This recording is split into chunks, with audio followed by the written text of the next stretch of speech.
welcome students, welcome you all in the new chapter that is force and pressure of class 8 and chapter 8. तो आज हम पढ़ने वाले हैं फोर्स एंड प्रेशर के बारे में, बल और दबाव. So let's start with the chapter. In class 7 you have learned how objects move. Do you recall how we can decide whether an object is moving faster than the other? हम लोगों ने class 7 में पढ़ा था कि किस तरह से कोई भी ऑब्जेक्ट जो है वो मूव करता है. क्या आप अपने दिमाग पे थोड़ा जोर डाल करके ये सोच सकते हैं कि हम ये कैसे डिसाइड करेंगे कि अगर दो ऑब्जेक्ट्स है तो इन दोनों ऑब्जेक्ट्स में से ज़्यादा तेज कौन सा ऑब्जेक्ट मूव कर रहा है? Yes, we can decide, but how? We can decide it by knowing their speed. हम लोगों को किसी भी ऑब्जेक्ट का स्पीड अगर पता चल जाए तो ये पता चल जाएगा कि कौन सा जो ऑब्जेक्ट है वो ज़्यादा तेज़ी से मूव कर रहा है. यस, मान लीजिए एक मोटरसाइकिल है, वो 1 आवर में 500 किलोमीटर ट्रैवल करता है, और एक ट्रक है जो 1 आवर में 1000 किलोमीटर कवर करता है. Then whose speed is higher? Whose speed is faster? Of course the truck. Okay, तो ऑफ कोर्स द ट्रक. तो अगर दो ऑब्जेक्ट मूव कर रहा है और दोनों ऑब्जेक्ट्स में ये पता करना है कि किसका कौन सा फास्टर है, कौन सा ऑब्जेक्ट फास्टर है, तो ये हम लोग उसके स्पीड से पता कर सकते हैं. Now moving further. Okay, what does the distance move by an object in unit time indicates? Yes, What does the distance moved by an object in unit time indicates? यही मैंने आप लोगों को बताया कि एक पर्टिकुलर यूनिट में कोई भी ऑब्जेक्ट जितना डिस्टेंस कवर करता है, what it is called? It is called speed. Okay, the question can be asked that dash is the distance moved by an object in a unit time. Then what will be the answer? Speed. Okay, speed is nothing but distance covered in a unit time. एक particular time में जो distance cover किया जाता है वही speed होता है. ठीक है. Now you can also know that moving object like a ball rolling on a ground slows down. Sometimes it may change its direction of motion. It is also possible that the ball may slow down and also change its direction. Have you ever wondered what makes an object slows down, go faster or change its direction of motion? कभी कभी क्या होता है कि ball move कर रहा है, move करते करते वो अपना डायरेक्शन चेंज कर लेता है, या बॉल मूव कर रहा है, मूव करते करते वो रुक जाता है, या बॉल मूव कर रहा है, मूव करते करते वो और फास्टर मूव कर रहा है. ठीक है, तो 3 केसेस हमारे पास आते हैं: changing of direction, okay, going faster, slows down and even stopping. ठीक है, तो कभी कभी कोई चीज़ चल रही है, मोशन में है, गति में है, वो रुक गए. कभी कभी कोई चीज़ गति में है, वो चल रही है और उसका स्पीड और हाई हो गया. कभी कभी कोई ऑब्जेक्ट मूव कर रहा है, मूव करते करते डायरेक्शन चेंज हो गया.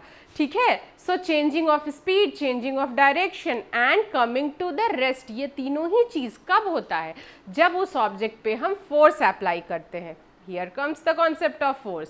यहाँ से हम लोगों को कॉन्सेप्ट फोर्स का कॉन्सेप्ट स्टार्ट होगा. किसी भी चीज़ को गति में लाने के लिए, उसको रोकने के लिए, उसका डायरेक्शन चेंज करने के लिए हम लोगों को किस चीज़ का ज़रूरत पड़ता है? बल, यानी कि फोर्स का. बल लगाना पड़ता है, उस पर फोर्स अप्लाई करना पड़ता है. ओके, मेरा ये हाथ है, ऐसे ऐसे ऐसे ऐसे ऐसे मूव कर रहे हैं, यहाँ से मैंने इसे रोक दिया, क्या अप्लाई किया? फोर्स अप्लाई किया.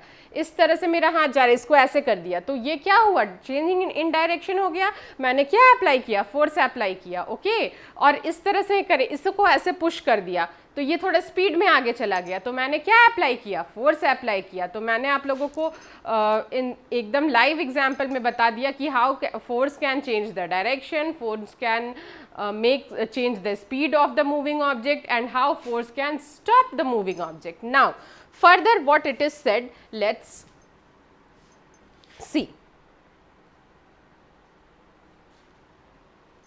Let us recall some of our everyday experience. What do you do to make a football move?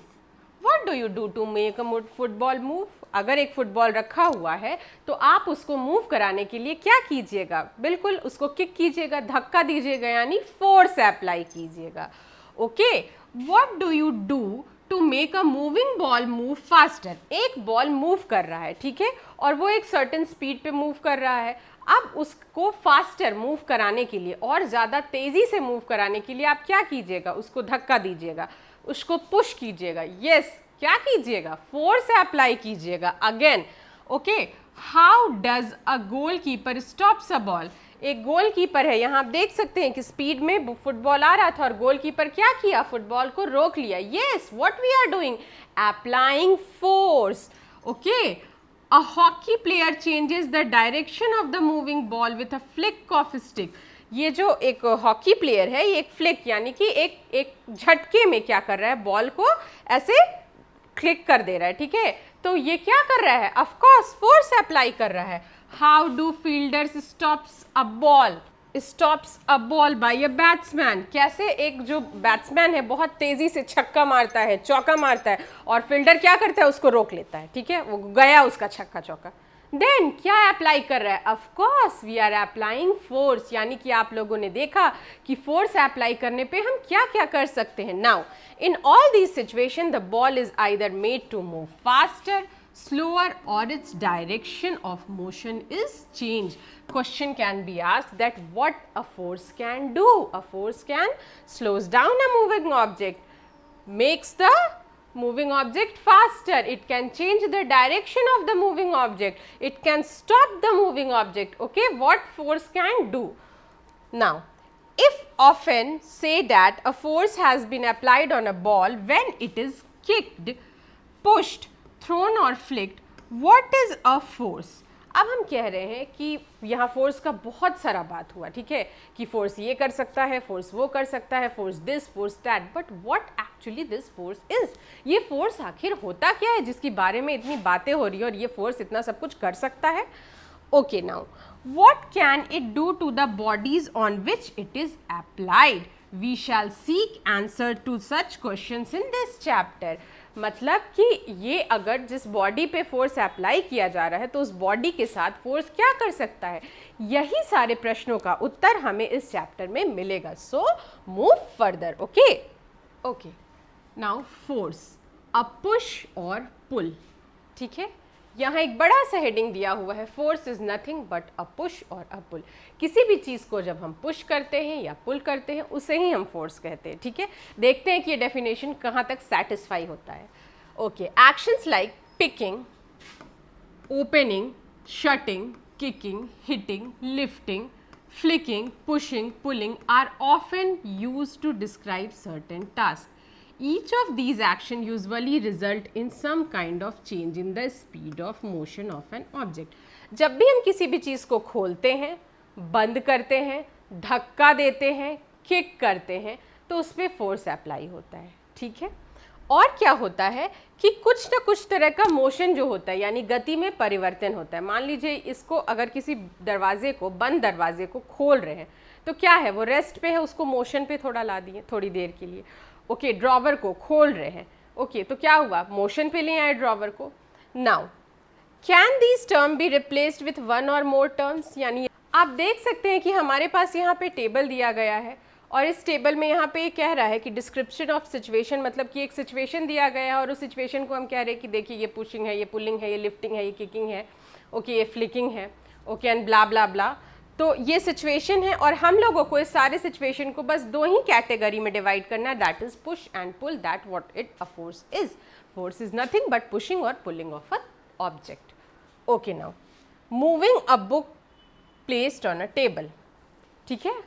एक टेबल पे बुक रखा हुआ है, उसको हम मूव करा रहे। टेबल पे बुक रखा, उसको इस तरह से खींचते हो ना, क्या करते हो, पुश करते हो। ओके, ओपनिंग और शटिंग अ डोर, जब खोलते हैं तो क्या होता है, खींच रहे हैं, ओके, देन पुल करते हैं।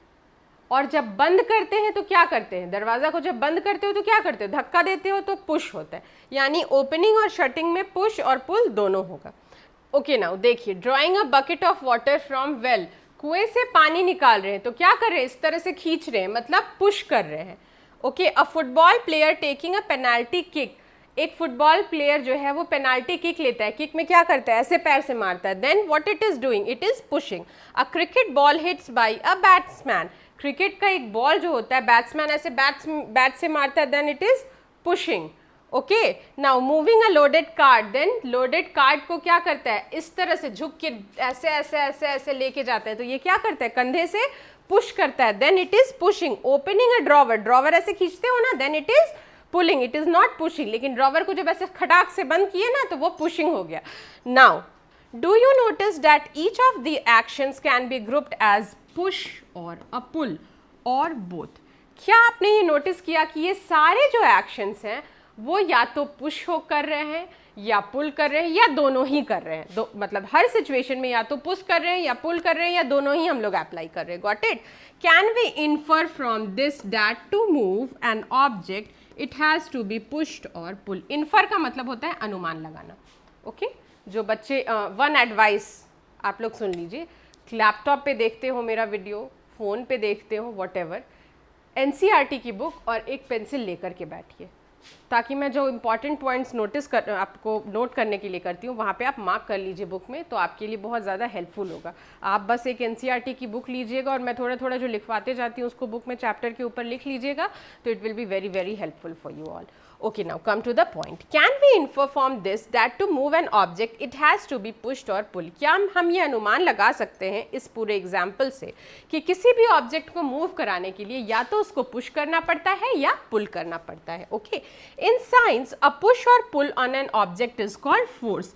साइंस में हम इसी पुश और पुल को क्या कहते हैं, फोर्स कहते हैं। Very very very important.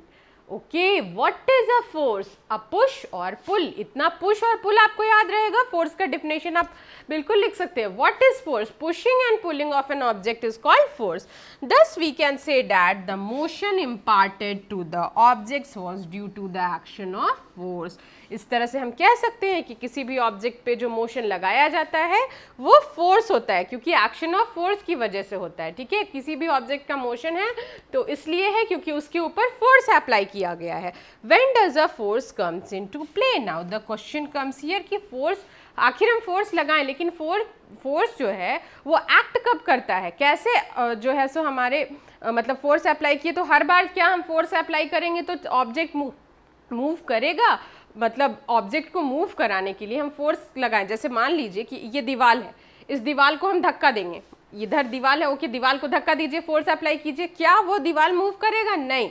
लेकिन फोर्स को प्ले में आने के लिए, यानी कि एक ऑब्जेक्ट पे अगर हम फोर्स लगाते हैं, ध्यान से सुनिए मेरी बात, एक ऑब्जेक्ट पे अगर हम फोर्स लगाते हैं तो उस फोर्स से वो ऑब्जेक्ट मूव करता है।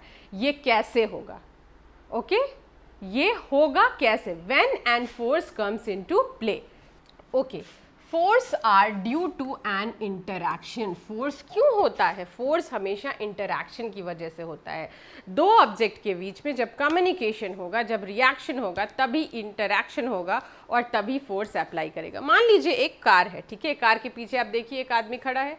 अब आदमी जाके कार के पीछे खड़ा हो गया तो कार मूव करने लगेगा? नहीं, जब तक वो आदमी उसको धक्का नहीं देगा कार को, तब तक वो कार मूव नहीं करेगा। यानी कि फोर्स का प्ले में आने के लिए दो ऑब्जेक्ट्स का होना बहुत ज़्यादा ज़रूरी है। Okay, suppose a man is standing behind a stationary car, मतलब कि एक खड़ा कार है।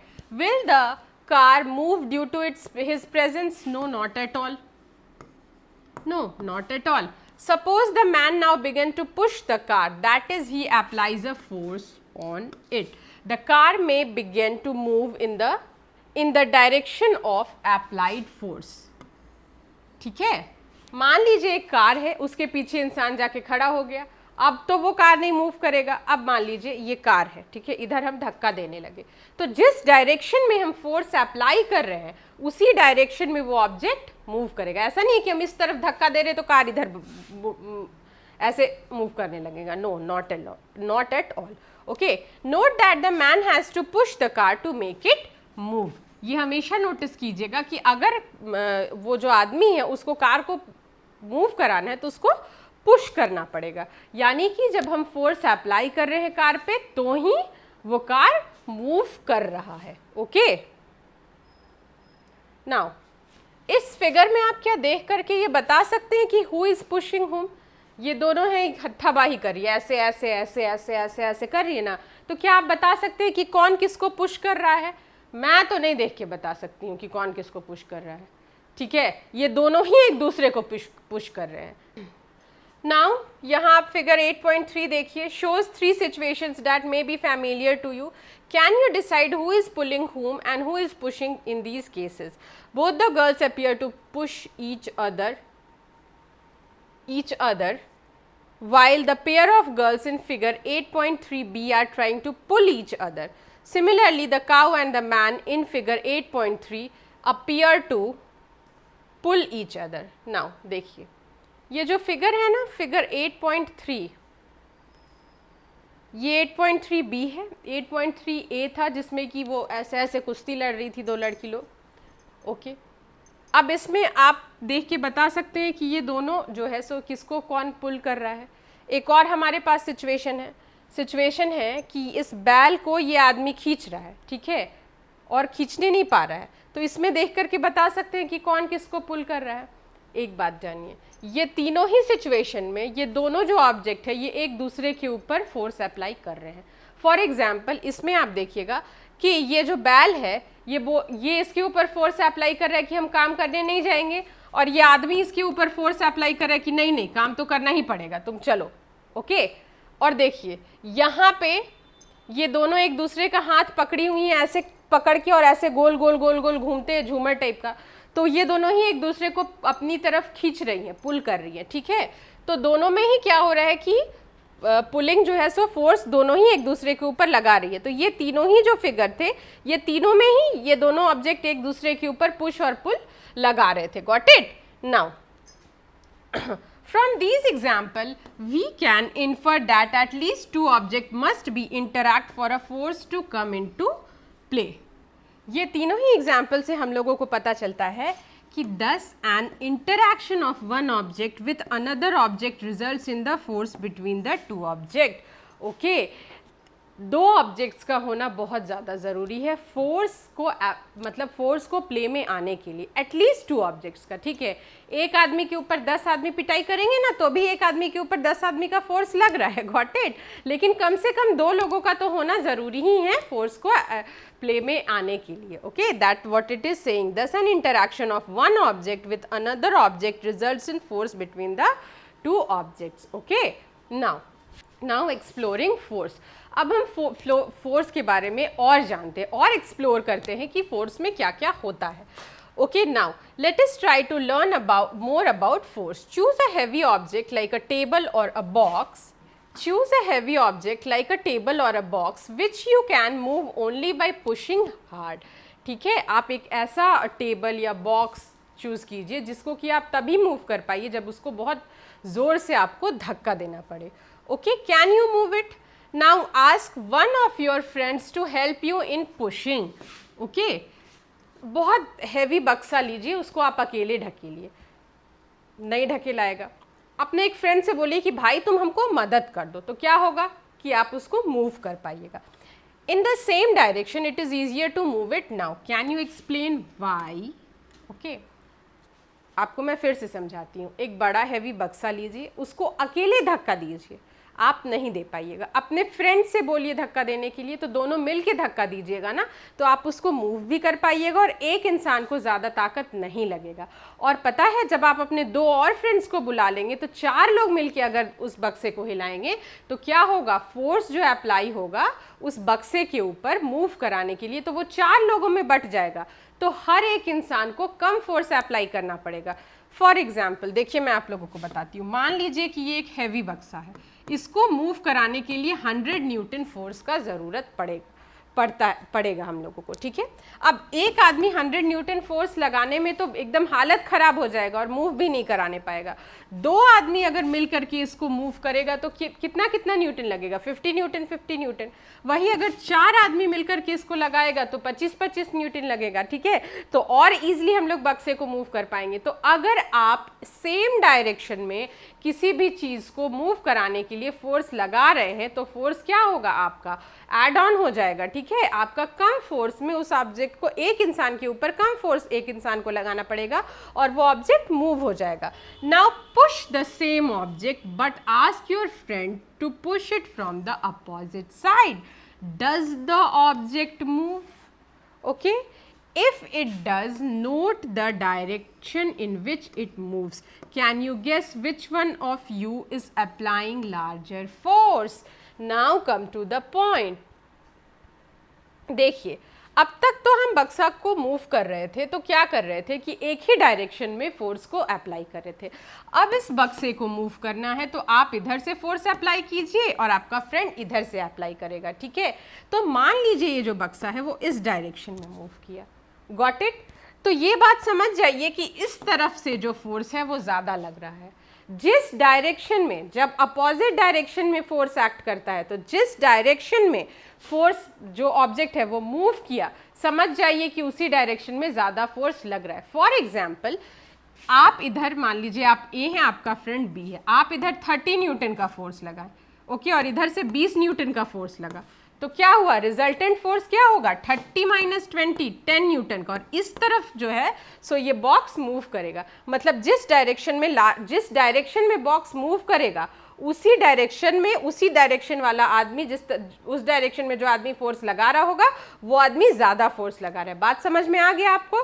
ऑब्जेक्ट जिस डायरेक्शन में मूव करेगा आगे, उसी डायरेक्शन का फोर्स ज़्यादा होगा, got it. Now have you ever seen a game of tug of war? एक गेम होता है टग ऑफ वॉर, एक रस्सी होता है, ठीक है, रस्सी के इस तरफ 4 लोग होते हैं, रस्सी के उस तरफ 4 लोग होते हैं, इधर से खींचते हैं फिर उधर से खींचते हैं, इधर से खींचते हैं उधर से खींचते हैं, ओके। और एक कोई टीम होता है जो कि खींचा खींची में पूरा धड़ से नीचे गिर जाता है।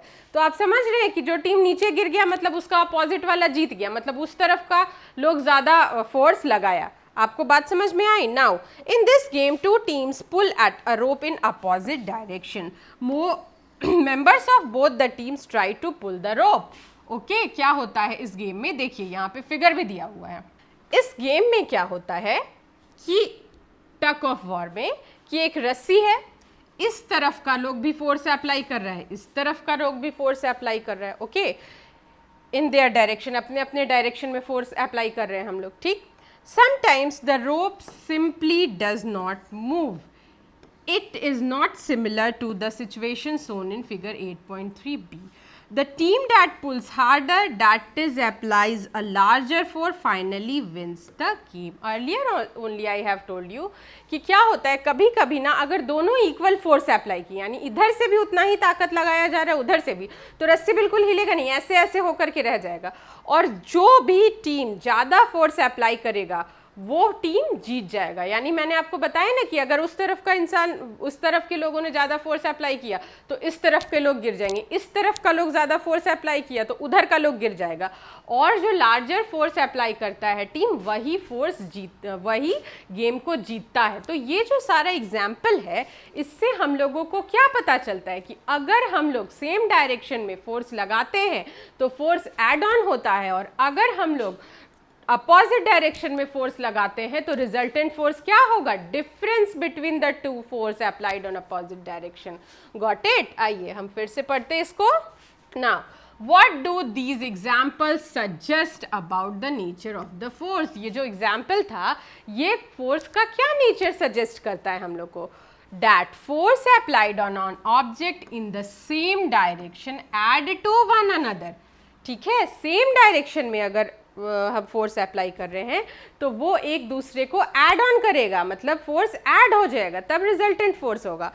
And now recall what happened when you and your force pushed the heavy box in same direction in activity 8.2। यहाँ एक्टिविटी 8.2 मैंने आप लोग को अर्लियर बताया था, जो बक्सा था ना उसमें दोनों फ्रेंड्स लगा रहे थे एक ही डायरेक्शन में तो इजीली बॉक्स मूव हो गया था, okay.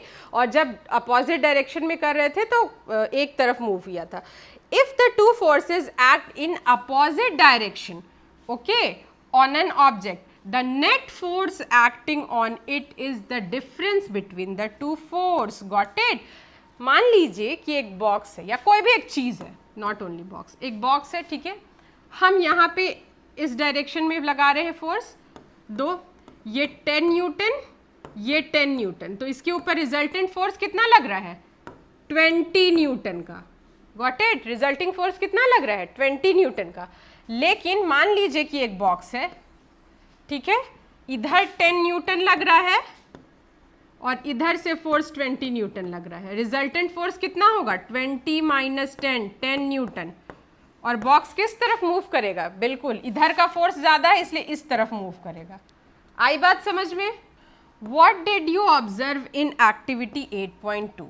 When both of you were pushing the heavy box from opposite direction, recall that in the tug of war, when the two teams pull equally hard, the rope doesn't move.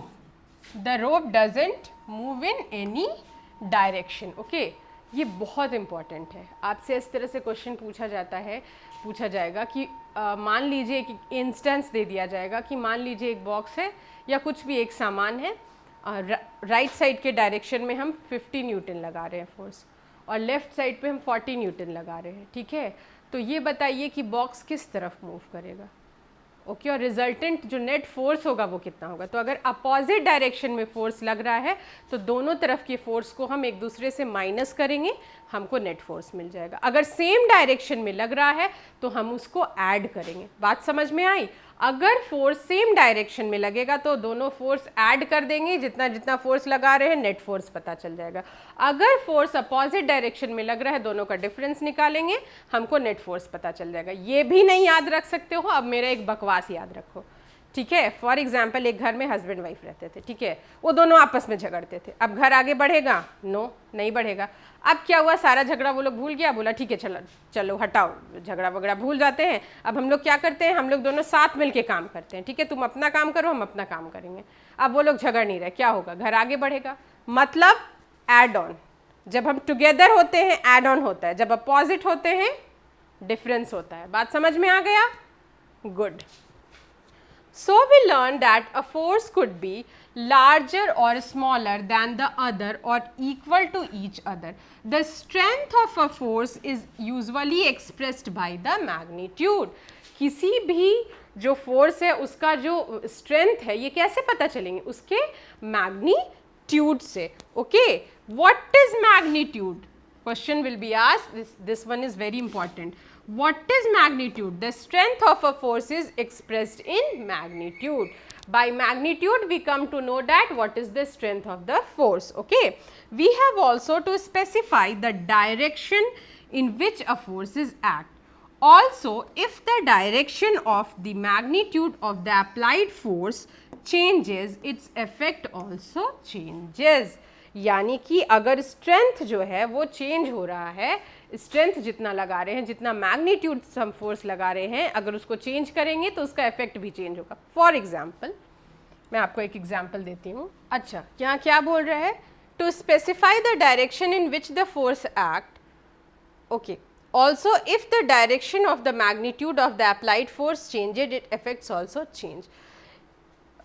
देखिए, किस direction में कितना force apply हुआ है ये उसके magnitude से पता चलेगा, यानी कि फोर्स के स्ट्रेंथ से पता चलेगा।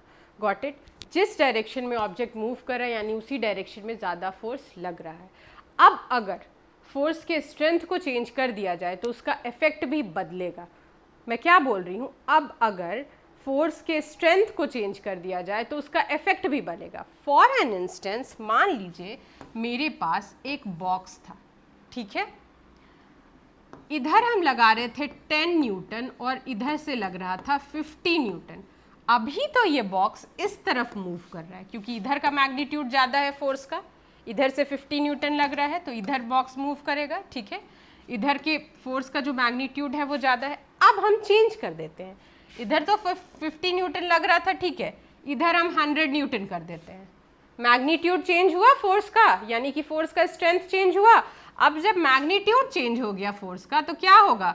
अभी तक तो इधर बॉक्स मूव कर रहा था, लेकिन जैसे ही इधर का स्ट्रेंथ बढ़ा अब बॉक्स इधर मूव करेगा। Got it? यही ये स्टेटमेंट बोल रहा है। Also if the direction of the magnitude applied force changes, its effect also changes. अगर मैग्नीट्यूड जो है जिस डायरेक्शन में जितना लगाया जा रहा था उसको चेंज करेंगे तो उसका इफेक्ट भी बदलेगा। Does it mean that the net force on an object is zero if the two force acting on it opposite direction are equal?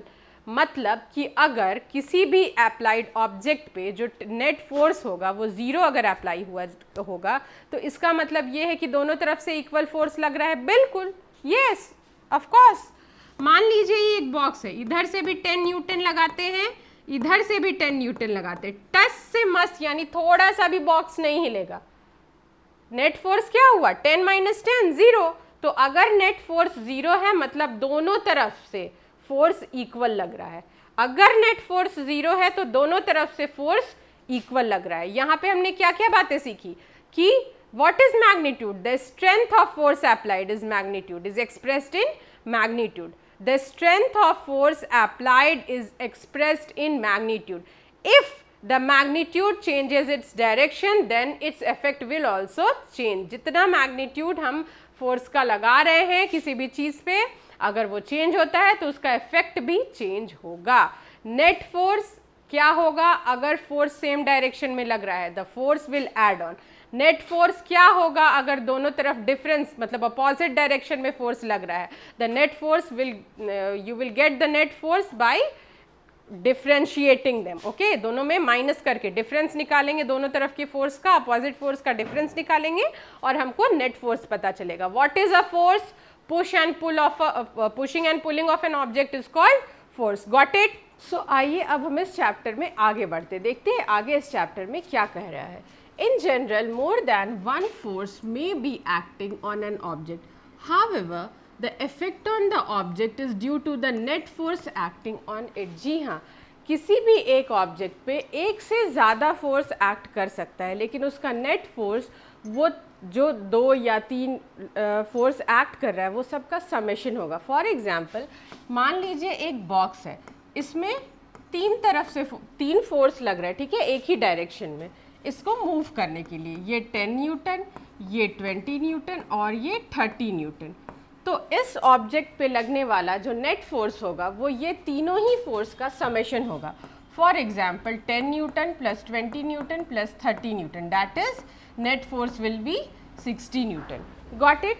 तो अब हम, ये हो गया हमारा नेट फोर्स कैलकुलेट करने का तरीका। अब हम पढ़ते हैं आगे की टॉपिक की तरफ। That is a force can change the state of motion. Force जो है वो किसी भी ऑब्जेक्ट का स्टेट ऑफ मोशन को बदल सकता है। अब ये स्टेट ऑफ मोशन होता क्या है? आपके बुक में भी स्टेट ऑफ मोशन का डेफिनेशन दिया हुआ है, तो आइए पहले हम ये पढ़ लेते हैं कि what is state of motion. आपके नेक्स्ट पेज में आप देखिएगा एक येलो कलर का बॉक्स है, उस पर स्टेट ऑफ मोशन का डेफिनेशन दिया हुआ है। So what is state of motion? The state of motion of an object is described bye its speed and the direction of the motion. Okay, जो state of motion है वो ऐसा नहीं कि सिर्फ स्पीड को बोलते हैं।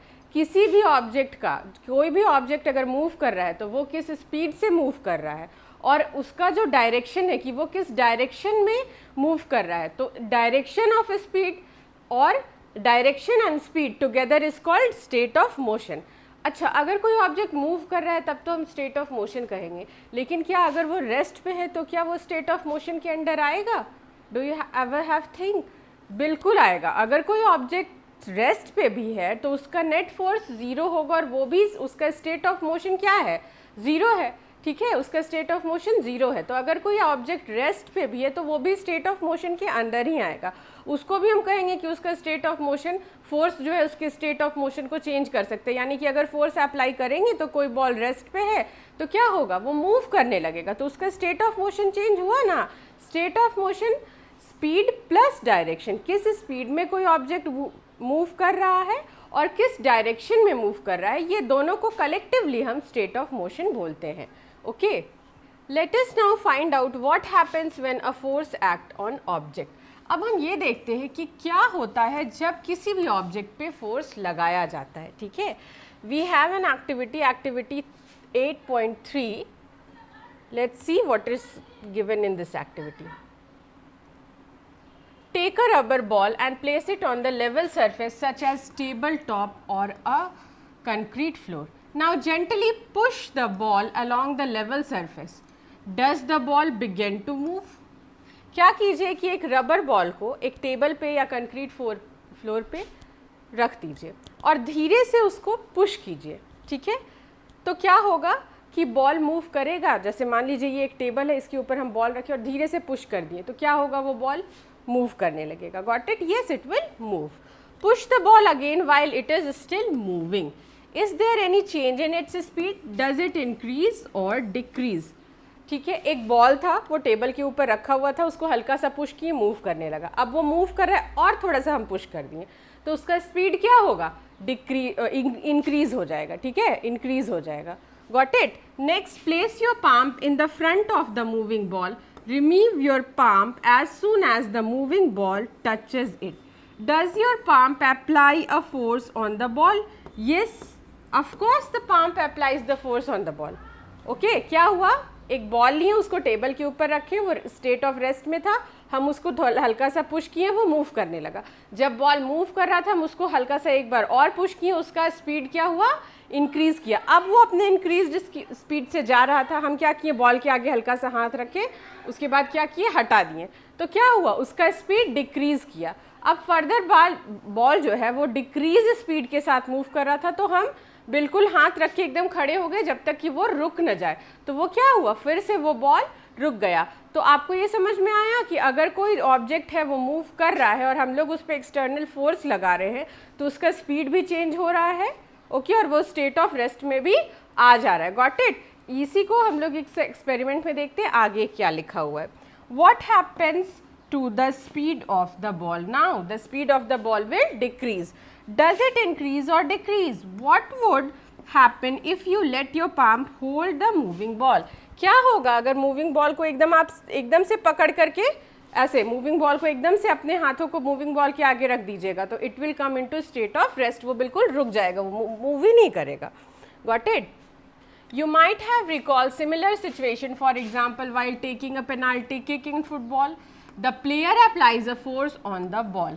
पेनाल्टी किक जब लेते हैं, फुटबॉलर जब लेता है तो प्लेयर जो होता है वो उसके ऊपर, बॉल के ऊपर फोर्स को अप्लाई करता है। ठीक है, before being hit the ball was at the rest and so its speed was 0। Kick मारने से पहले बॉल तो रुका हुआ रहता है और उसका स्पीड क्या होता है, 0 होता है, वो स्टेट ऑफ रेस्ट में होता है। The applied force makes the ball move towards the goal. Suppose the goalkeeper dives or jumps up to save the goal. By this action, the goalkeeper tries to apply the force on the moving ball. The force applied by him can stop or deflect the ball, saving a goal being scored. Okay? देखिए, एक ball है, एक football है, वो क्या है, rest पे है। पेनाल्टी किक जिसको लेना है वो क्या किया, झटके से पैर से फुटबॉल को मारा, तो वो क्या हुआ, उसका स्टेट ऑफ मोशन रेस्ट से क्या हुआ, मोशन में आ गया वो। अब जो गोल कीपर है, ठीक है, जो चाहता है कि गोल ना लगे, वो क्या करेगा, बिल्कुल फुटबॉल के आगे आ जाएगा और उसको स्टेट ऑफ रेस्ट में ले आएगा। तो आप देखिए कि किस तरह से जो यहाँ पे फोर्स है वो अप्लाई करके हम स्टेट ऑफ रेस्ट से फुटबॉल को स्टेट ऑफ मोशन में ला रहे हैं, और फुटबॉल जब स्टेट ऑफ मोशन में है तो उसको फिर से रेस्ट में ले आ रहे हैं। Got it. तो फोर्स अप्लाई करने से क्या हो रहा है कि किसी भी ऑब्जेक्ट का जो स्पीड है वो चेंज हो रहा है। ओके, नाउ और स्पीड तो चेंज होता ही है, और अब हम आगे बढ़ेंगे कि किस तरह से हम डायरेक्शन भी किसी भी मूविंग ऑब्जेक्ट का फोर्स अप्लाई करके चेंज कर सकते हैं। The goalkeeper succeeds in stopping the ball and its speed decreases to 0, और उसका स्पीड जो है सो वो 0 पे आ जाता है, and thus it comes to state of rest. Okay, these observations suggest that a force applied on an object may change its speed. If the force applied on the object is in the direction of its motion, the speed of the object increases, and if the force is applied in the direction of opposite to the direction of motion, then it results in the decrease in speed of object. Very important point. Question can be asked, एक situation दिया जाएगा कि if a object is moving, what we will do to increase the speed of that object? We have to apply the force in the same direction of moving object. जो object move कर रहा है और वो जिस direction में move कर रहा है उसी डायरेक्शन में अगर हम लोग फोर्स अप्लाई करेंगे तो उसका जो स्पीड होगा वो इंक्रीज करेगा, और अगर कोई ऑब्जेक्ट मूव कर रहा है और उसके अपोजिट डायरेक्शन में अगर हम लोग फोर्स अप्लाई करेंगे तो क्या होगा, स्पीड जो होगा वो डिक्रीज होगा। ये इतना आप नहीं याद रख सकते हैं तो एक प्रैक्टिकल एग्जांपल से याद रखिए। मान लीजिए कि आप किसी भी चीज़ की तैयारी करें, for example for an instant IAS की तैयारी कर रहे हैं। ओके, तो अगर आपका उस तैयारी में आपका कोई फ्रेंड है, बोलता है ठीक है चलो हम लोग ग्रुप स्टडी करते हैं, पढ़ते हैं, तो आप जो काम कर रहे हैं उसमें वो आपको ज्वाइन कर रहा है तो क्या होगा, आपका स्पीड बढ़ेगा। और मान लीजिए कि आप किसी चीज़ की तैयारी कर रहे हो और कोई आपके अपोजिट आके खड़ा हो जाता है कि ठीक है ना, तुम तैयारी कर रहे हो, कोई बात नहीं, चलो हम लोग थोड़ा स्नैक्स लेके आते हैं, चाय पी के आते हैं। तो ये क्या हुआ, आप कोई काम कर रहे हैं, वो कुछ और कह रहे हैं, तो ये अपोजिट हुआ, तो क्या होगा, आपका स्पीड डिक्रीज करेगा। ओके, आप अपने गोल से डेविएट होंगे। Same happens over here also. देखिए, जब कोई भी ऑब्जेक्ट मूव करेगा, question will be asked what we will do to increase the speed of any object, moving object, and what we will do to decrease the speed of moving object. Okay, how a force can decrease the speed of moving object? Question can be asked in many types. ठीक है, उसको घुमा घुमा के पूछ सकता है। तो जब भी मूविंग ऑब्जेक्ट के जिस डायरेक्शन में मूव कर रहा है उसी डायरेक्शन में फोर्स अप्लाई करेंगे, स्पीड इंक्रीज होगा। अपोजिट डायरेक्शन में अगर हम मूव कर रहे हैं और उसके अपोजिट डायरेक्शन में अगर हम फोर्स अप्लाई करेंगे, क्या होगा, डिक्रीज करेगा speed. Got it? Now I have seen childrens competing with one another in moving a rubber tire or a ring by pushing it. Okay, I now understand why the speed of the tire increases whenever it is pushed. इस तरह से भी question आ सकता है कि you have seen that children are playing with a tire, okay, and they are pushing it gradually, okay, gradually that. Why the tires has been pushed gradually? मतलब जो बच्चे होते हैं वो क्यों टायर को, देखिए ये देखिए यहाँ पे एक चक्का है, इस फिगर को आप बहुत अच्छे से देखिए। अक्सर ऐसा सीन ना गांव में देखने को मिलता है कि एक चक्का होता है, उसको बच्चे स्टिक से रेगुलरली जो है सो थोड़े थोड़े टाइम इंटरवल्स पे क्या होता है, पुश करते रहते हैं। क्यों ऐसा करते हैं? इसलिए ताकि इसका स्पीड जो है वो मेंटेन रहे, ये रुके नहीं। Got it? तो ये क्वेश्चन आपसे पूछ सकता है that explain why children's usually what they push the tyre regularly on a regular basis. तो why it is done so? तो it is done so to maintain the speed of the tire. Got it? Now, Paheli is curious to know whether the application of force can only change the speed of object. Let us find out. पहेली जो है वो बहुत उत्सुक है कि क्या force जो है किसी मूविंग ऑब्जेक्ट का स्पीड ही को चेंज कर सकता है, क्या वो डायरेक्शन को नहीं चेंज कर सकता? ओके, तो आइए हम इस चैप्टर में अब आगे पढ़ते हैं कि what a force can do. Okay, have a look in this activity. Take a ball and place it on the level surface as you did in activity 8.3. Make the ball move by giving it push. Now place a ruler in its path as shown in figure 8.8b. आपको क्या करना है कि एक ball है वो move कर रहा है, आपको एक रूलर उसके पाथ पे ऑब्स्टेकल की तरह लगा देना है। Got it? Now, in doing so, you will apply a force on the moving ball. Does the ball continue to move in the same direction after it strikes the ruler? No, not at all. एक ball है, हम इसको इस तरह से उछालें और यहाँ पे एक हम स्केल रखें, ऐसे जा रहा है, ये क्या हुआ, ये स्केल से टकराया, फिर ये क्या होगा, इसका डायरेक्शन चेंज हो जाएगा, इस तरफ मूव करेगा। तो जब हम फोर्स अप्लाई किए इस बॉल पे तो क्या इसका डायरेक्शन बदला नहीं? यस, बिल्कुल बदला। Got it? Repeat the activity and try to obstruct the moving ball by placing the ruler in such a way that it makes a different angles to its path. In each case, note your observation about the direction of the motion of the ball after it strikes the ruler. Okay? आपको क्या करना है, एक ball लेना है, उसको एक direction में फेंक देना है, ऊपर फेंकिए, इस तरफ से ऐसे फेंकिए और उसके रास्ते में क्या करना है, एक रूलर लगा देना है। जैसे ही वो रूलर से टकराएगा उसका डायरेक्शन चेंज होगा।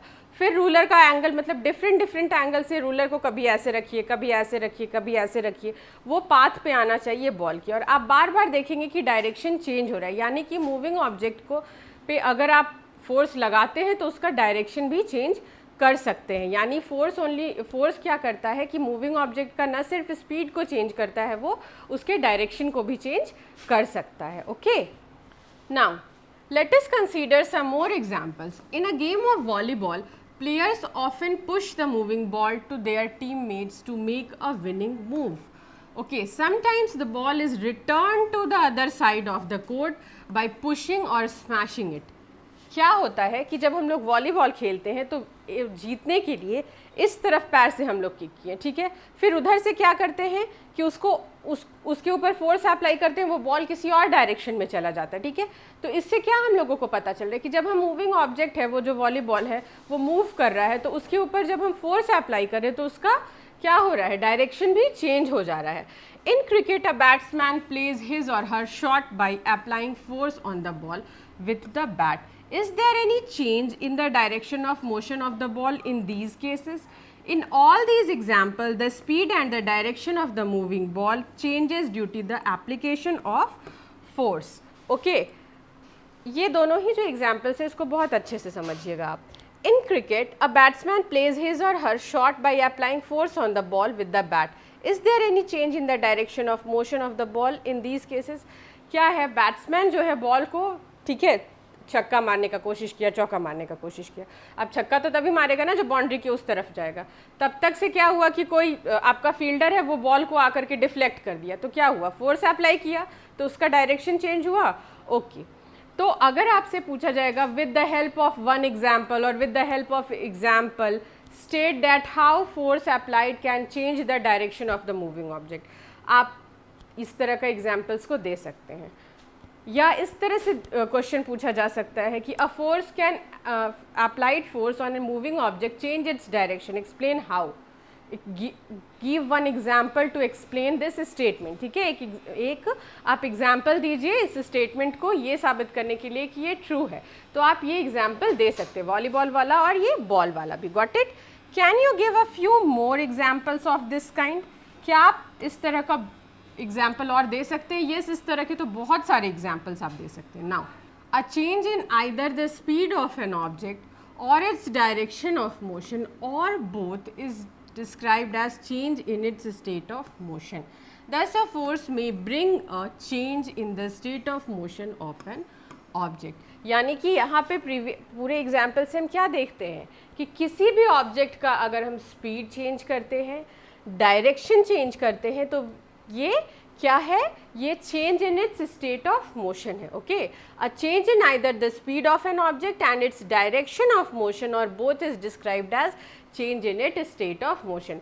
यानी कि ऑब्जेक्ट का अगर डायरेक्शन और स्पीड दोनों ही चेंज हो रहा है, कभी कभी एक या दोनों ही कंडीशन अगर बदल रहा है, तो हम उसको change in state of motion कहेंगे. क्यों? State of motion, what is state of motion? Speed plus direction. ठीक है, स्टेट ऑफ मोशन आप दो वर्ड्स याद कीजिएगा, change in speed also and in direction also. ठीक है. अच्छा, अगर कोई ऑब्जेक्ट है रेस्ट पे आ रहा है तो उसको भी हम क्या बोलेंगे, स्टेट ऑफ मोशन ही बोलेंगे. तो अगर हम किसी भी ऑब्जेक्ट का डायरेक्शन चेंज करते हैं तो can we say that we are changing the state of motion? Yes, of course we can say that we are changing the state of motion. Okay, if we are changing the speed of any object, so can we say that we are changing the state of motion? Yes, we can say that we are changing the state of motion. Okay, if an object is at the rest and we are making that object move. Okay, अगर कोई object है वो rest पे है और उसको हम move कर रहे हैं पुश या किसी तरह का फोर्स लगा के, तो can we say that we are changing the state of motion? Yes, ये तीनों ही केसेस में रेस्ट पे भी है तो उसको हम स्टेट ऑफ मोशन बोलेंगे ही, change in state of motion. Okay, और अगर डायरेक्शन और स्पीड चेंज कर रहे हैं तो भी change in state of motion. यानी स्टेट ऑफ मोशन किसको बोलते हैं? Direction plus speed. Got it? Now, does it means that application of force would always result in the change in the state of motion of object? Let us find out. It is common experience that many time application of force does not result in any change in state of motion. For example, a heavy box may not move at all even if you apply the maximum force that you can exert. Again, no effect of force is observed even if you try to push the wall. क्या हमेशा अगर आप लोग force लगाते हैं हम लोग तो मतलब जो स्टेट ऑफ मोशन है उसमें चेंज आता है? जी नहीं, कुछ केसेस में नहीं भी आता. जैसे अगर दीवार के ऊपर कितना भी हम फोर्स लगा ले तो क्या वो मूव करेगा? नहीं करेगा. अगर बहुत ज़्यादा एक बॉक्स है वो भारी है तो उसके ऊपर हम जोर लगाएंगे तो मूव करेगा? बिल्कुल नहीं करेगा. Got it? Look, this one is also very important, you have to keep it in mind. Question can be asked that give one example in which we apply force but the state of motion is not changing. Okay, और question पूछ सकता है, is it true to say that whenever you will apply the force the state of motion of an object will change? Then you have to give the answer that no, not always it happens. हमेशा कुछ cases में ऐसा होता है कि हम force लगाते हैं लेकिन स्टेट ऑफ मोशन चेंज नहीं होता है। Got it? चलिए अब हम आगे पढ़ते हैं। Force can change the shape of an object. We are saying that shape जो है, फोर्स जो है वो किसी भी ऑब्जेक्ट का शेप को भी बदल सकता है। Force can change the shape of an object. Okay, we are saying कि फोर्स जो है किसी भी ऑब्जेक्ट के शेप को भी बदल सकता है। आइए हमारे पास इस टेबल पे, टेबल 8 एक्टिविटी 8.5 में इस टेबल में कुछ कंडीशंस दिए हुए हैं और इस कंडीशंस में हम लोग जो है सो थोड़ा फोर्स अप्लाई कर रहे हैं, तो क्या हो रहा है, ऑब्जेक्ट का शेप चेंज हो रहा है या नहीं, ये देखते हैं। Description of situation. A lump of dough on a plate, pressing it down with your hand. आटा सानते हैं ना, डो उसी को बोलते हैं, ठीक है। उसके ऊपर हाथ से हम प्रेशर लगा रहे हैं, तो क्या उसका जो डो है उसका शेप चेंज हो रहा है? Yes, it is changing, shape change हो रहा है। Spring fix to the seat of the bicycle by sitting on the seat. Cycle देखे, उसके नीचे, सीट के नीचे क्या होता है, देखिए स्प्रिंग है, ये पहले थोड़ा ऊंचा था, जब उसके ऊपर हम बैठे फोर्स अप्लाई हुआ तो वो क्या हुआ, नीचे दब गया। तो फोर्स जब लगा रहे हैं तो शेप चेंज हो रहा है। Yes, it is happening. A rubber band suspended from the hook nail fixed on a wall. एक हुक नेल है, इससे रबर बैंड को लटका दिए हैं और इसको, रबर को क्या करें, नीचे खींच रहे, तो क्या रबर का शेप चेंज हो रहा है? Yes, it is changing. Okay, a plastic or a metal scale placed between the two bricks by putting the weight at the centre of the scale. ठीक है, दो ठो ब्रिक है, उसके बीच में एक स्केल रख दिया और उसके बीच में हम ईटा रखे हुए हैं। देखिए यहाँ पे जो पिक्चर है, इससे आप देखिए, आपको क्लियर होगा कि what we are doing. Okay, now ये जब ब्रिक नहीं रखे थे बीच पे तो क्या हो रहा था कि ये ऊपर बिल्कुल ऐसे उठा हुआ था, जब हम ब्रिक रख दिए तो ये नीचे धंसने जैसा हो गया। Then we can say that the shape is changing. So in all the cases we have seen that force apply करने पे ऑब्जेक्ट का शेप भी बदल रहा है। तो what force can do? If a force is applied on an object, so we have seen कि it is changing its speed, it is changing the speed of the moving object, and it can also change, force can also change the shape of an object। ठीक है, तो जब force apply करते हैं तो ये object का shape को भी बदल सकता है। Got it? Now, what do you conclude from the observation noted in table 8.2? जो ऑब्जर्वेशन है 8.2 से, तो इससे हम लोगों को क्या पता चलता है? What happens when you apply a force on an inflated balloon by pressing it between your palms? एक बैलून को फुला लिए हैं और उसको दोनों पाम्स के बीच में रखे हैं, तो क्या होगा, वो जो इन्फ्लेटेड बैलून है थोड़ा पचकने जैसा हो जाएगा। तो इससे हम लोगों को क्या पता चल रहा है कि जो बैलून है उस पर अगर हम प्रेशर लगा रहे हैं तो उसका शेप थोड़ा बदल सकता है। What happens to the shape of the ball of dough when it is rolled to make a chapati? It is changing its shape। okay, जब डो होता है, आटा का लोइया लेते हैं ना, मम्मी लोग रोटी बनाती है तो उसके ऊपर फोर्स लगाते हैं हम बेलन से, तो क्या होता है, वो बड़ा भी हो जाता है। तो पहले वो छोटा सा था, फिर वो बड़ा हो जाता है, चपाती बनता है। तो what is happening? The dough is changing its shape। okay, what happens when you press a rubber ball placed on the table? Okay, in all these cases, these are the examples you saw, the application of force on an object may change its shape। okay, क्या होता है जब rubber ball को हम table के ऊपर रख करके प्रेस करते हैं, रबर का बॉल है उसको रख दीजिए टेबल के ऊपर और दबाइए, देखिएगा उसका शेप चेंज कर रहा है। तो ये सारा जो एग्जाम्पल है, इससे हम लोगों को क्या पता चलता है कि जो फोर्स है अगर किसी ऑब्जेक्ट पे लगाया जाए तो उसके शेप को भी बदल सकते हैं। ओके, ये सारे जो एग्जाम्पल्स है कुछ आप अपने माइंड में रखिएगा, because question can be asked, illustrate with 1 or 2 examples that how force applied on an object can change its shape। ठीक है, एक एग्जाम्पल से आप हमको ये सेटिस्फाई कीजिए कि जो फोर्स है अगर किसी ऑब्जेक्ट पे लगाया जाए, अप्लाई किया जाए, तो उसका शेप बदल सकता है। तो आप कोई भी एक एग्जाम्पल दे सकते हैं, वो डो वाला भी, ये रबर बॉल वाला भी, ये बाईसाइकिल वाला, you are having plenty of examples. Okay, you can give. Having performed all the above activity, you would have realized that a force may make an object to move from rest, may change the speed of an object if it is moving, may change the direction of motion of an object, may bring about a change in the shape of the object, may causes some or all these effects। Okay, question will be asked. This one is very, very important. Okay, what are the effect of force on an object? It can change the speed, it can change the shape, it can change the direction, and it can do all these things. ठीक है, force अगर किसी भी object पे लगाया जाए तो उसका शेप भी बदल सकता है ऑब्जेक्ट का अगर वो किसी भी स्पीड से जा रहा है तो स्पीड को इंक्रीज़ या डिक्रीज़ कर सकता है, डायरेक्शन बदल सकता है और शेप को भी बदल सकता है. Got it? Now while a force में cause one or more of these effects, it is important to remember that none of these action can take place without the action of force. मतलब force का तो एक या इससे एक दो मतलब बहुत okay. While a force can cause one or more of these effect, ये जो सारा इफेक्ट दिया हुआ है कि डायरेक्शन ऑफ मोशन को चेंज किया, ऑब्जेक्ट मूव फ्रॉम रेस्ट हो गया, ठीक है, चेंज इन शेप हो गया, तो क्या एक या एक से ज़्यादा इफेक्ट फोर्स का हो रहा है किसी ऑब्जेक्ट पे अगर फोर्स लगाते हैं, ठीक है. लेकिन ये जो सारे इफेक्ट हैं ये कब होगा? जब किसी भी चीज़ पे हम फोर्स लगाएंगे. अगर हम फोर्स नहीं लगाएंगे तो ना तो डायरेक्शन चेंज होगा, ना तो ऑब्जेक्ट का स्पीड चेंज होगा, ना ही तो शेप चेंज होगा. Got it? Thus an object can not move by itself, it can not change its speed by itself, it can not change the direction by it. So अब हम देखते हैं कि यहाँ पे क्या कह रहा है. वाइल अ फोर्स में cause one or more of these effects, it is important to remember that none of these actions can take place without the action of force.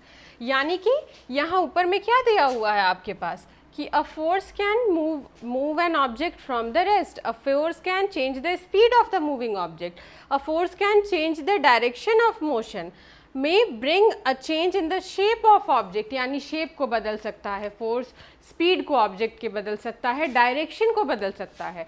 तो ये सारे जो इफेक्ट है ये फोर्स को अप्लाई करने पे होता है. लेकिन अगर हम फोर्स नहीं अप्लाई करें तो क्या ये सब कुछ ऑब्जेक्ट खुद से कर सकता है? बिल्कुल नहीं. An object cannot change itself. Okay. A object cannot change its speed by itself.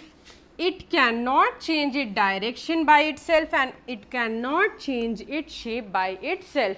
यानी कि किसी भी ऑब्जेक्ट पे जब तक कि हम फोर्स अप्लाई नहीं करेंगे तब तक वो ना तो अपना स्पीड बदल सकता है, ना तो डायरेक्शन बदल सकता है, और ना ही तो वो ऑब्जेक्ट अपना शेप बदल सकता है. Got it? नाउ अब हम पढ़ते हैं कॉन्टैक्ट फोर्स के बारे में. Now we will study about contact force. ऐसा फोर्स जो कि दो ऑब्जेक्ट्स के कांटेक्ट में आने पे काम करे, ऐसे फोर्स को हम कॉन्टैक्ट फोर्स बोलेंगे. For example muscular force is a contact force and force of friction is also a contact force. क्योंकि ये दोनों ही फोर्स को काम प्ले में आने के लिए, ये दोनों ही फोर्स को, फोर्स ऑफ फ्रिक्शन और मस्कुलर फोर्स को प्ले में आने के लिए, होने के लिए क्या करना पड़ता है? दो ऑब्जेक्ट्स को कांटेक्ट में आना पड़ता है. तो इससे पहले कि हम आगे बढ़े हम पढ़ते हैं मस्कुलर फोर्स के बारे में. आइए. So what is muscular force? So what is muscular force? Can you push or lift a book lying on the table without touching it? Can you lift a bucket of water without holding it? Generally, to apply the force on an object, your body has to be in the contact with the object. The contact may also be with the hands or with the stick or with anything. Anything should be the medium. ठीक है. एक बात बताइए, क्या अगर आपको किसी book को पुश करना है तो आप उसे बिना छुए कर सकते हैं? क्या अगर बाल्टी से आपको कुएं में बाल्टी डाल के रस्सी से पानी खींचना है तो विदाउट कांटेक्ट कर सकते हैं? नहीं कर सकते हैं. तो आपको इसके लिए, मतलब कुएं से बाल्टी से पानी निकालने के लिए, कुएं में से बाल्टी डाल के पानी निकालने के लिए या बुक को पुश करने के लिए क्या करना पड़ेगा? आपको कांटेक्ट करना पड़ेगा उस ऑब्जेक्ट से. ठीक है.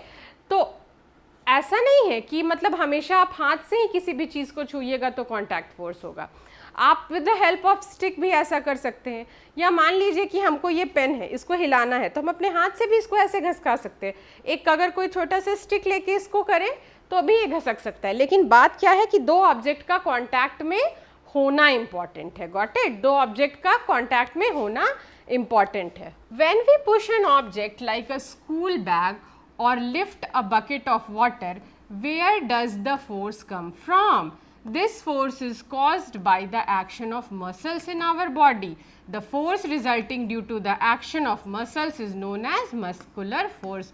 very very very important. The question will be asked that what is muscular force? Okay, the force resulting due to the action of muscles. ठीक है, action of muscle से जो force होगा उसको muscular force बोलेंगे. action of muscles याद रखेंगे ना तो हमको muscular force याद रहेगा. okay, the force resulting due to the action of muscles. जो force come into play मतलब जो force आप उस तरह से मसल्स की वजह से जो फोर्स एक्ट में आता है, ठीक है, मसल्स की वजह से जो फोर्स एक्ट में आता है उसको हम मस्कुलर फोर्स बोलते हैं. Okay, the force resulting due to the action of muscles are called muscular force. जब हम पानी उठा रहे हैं, ऐसे उठा रहे हैं पानी का, मान लीजिए कि ये बॉटल ही है, ओके, यहाँ पे रखा हुआ है मेरे एक हाथ में, इसको हम ऐसे उठाए तो मसल्स का ताकत लगा.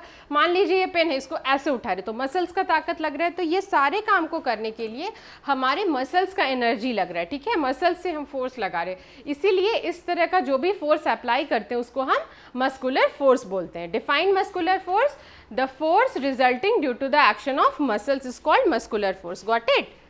नाउ देखते हैं कि इस पीले डब्बे में क्या लिखा हुआ है. Okay, it is muscular force that enable us to perform all activity involving the movement and bending of our body. In class 7 you have learned that in the process of digestion the food gets pushed through the alimentary canal. देखिए हम अपना map नहीं, हाथ को ऐसे bend कर रही हूँ इस तरह से, ऐसे, तो क्या है ये? मस्कुलर फोर्स है. ओके, मस्कुलर फोर्स की वजह से मैं ऐसे बेंड करने पा रही हूँ. इस तरह से करें तो मस्कुलर फोर्स की वजह से करें. ठीक है, तो एलिमेंट्री कनाल में जब डाइजेशन होता है तो जो फूड प्रोसेस होता है, तो फूड जो घसकता है ना, वो किसकी वजह से होता है? वो मस्कुलर फोर्स की वजह से होता है. दिल धड़कता है तो वो क्या होता है? मस्कुलर फोर्स की वजह से होता है. Got it? तो यही इसमें लिखा हुआ है. आइए अब आगे पढ़ते हैं. Could it be a muscular force that does it? Of course yes, the muscular force is doing this.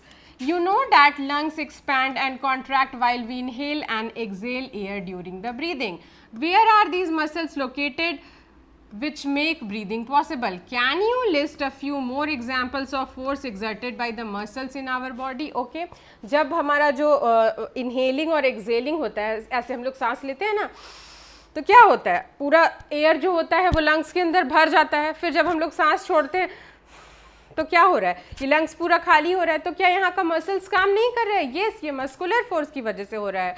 और यहाँ पे पूछ रहे हैं कि क्या आप और भी लिस्ट कर सकते हैं एग्जाम्पल, जिससे कि आपको ये पता चले कि बॉडी में कौन कौन सा मस्कुलर फोर्स काम कर रहा है. तो हम लोग जब गर्दन को बेंड कर रहे हैं इसमें मस्कुलर फोर्स लग रहा है, हैंड्स को अप डाउन कर रहे हैं इसमें मस्कुलर फोर्स लग रहा है. तो there are many examples. Okay, let's come to the point and move further. Animals also make use of muscular force to carry out their physical activity and other task. Animals जो होते हैं वो भी muscular force का use करते हैं अपनी काम को करने के लिए. जैसे मान लीजिए कि बुलक है, इसके पीछे हम इस तरह से लगा दिए हैं, अब ये इधर भारी है तो ये इस तरह से झुक के धीरे धीरे धीरे धीरे धीरे धीरे जा रहे हैं ना, तो क्या हो रहा है? मस्कुलर मसल्स का, कंधे के मसल्स का ही यूज कर रहा है ना. तो इस तरह से एनिमल्स भी जो है सो मस्कुलर फोर्स का यूज करते हैं. ओके,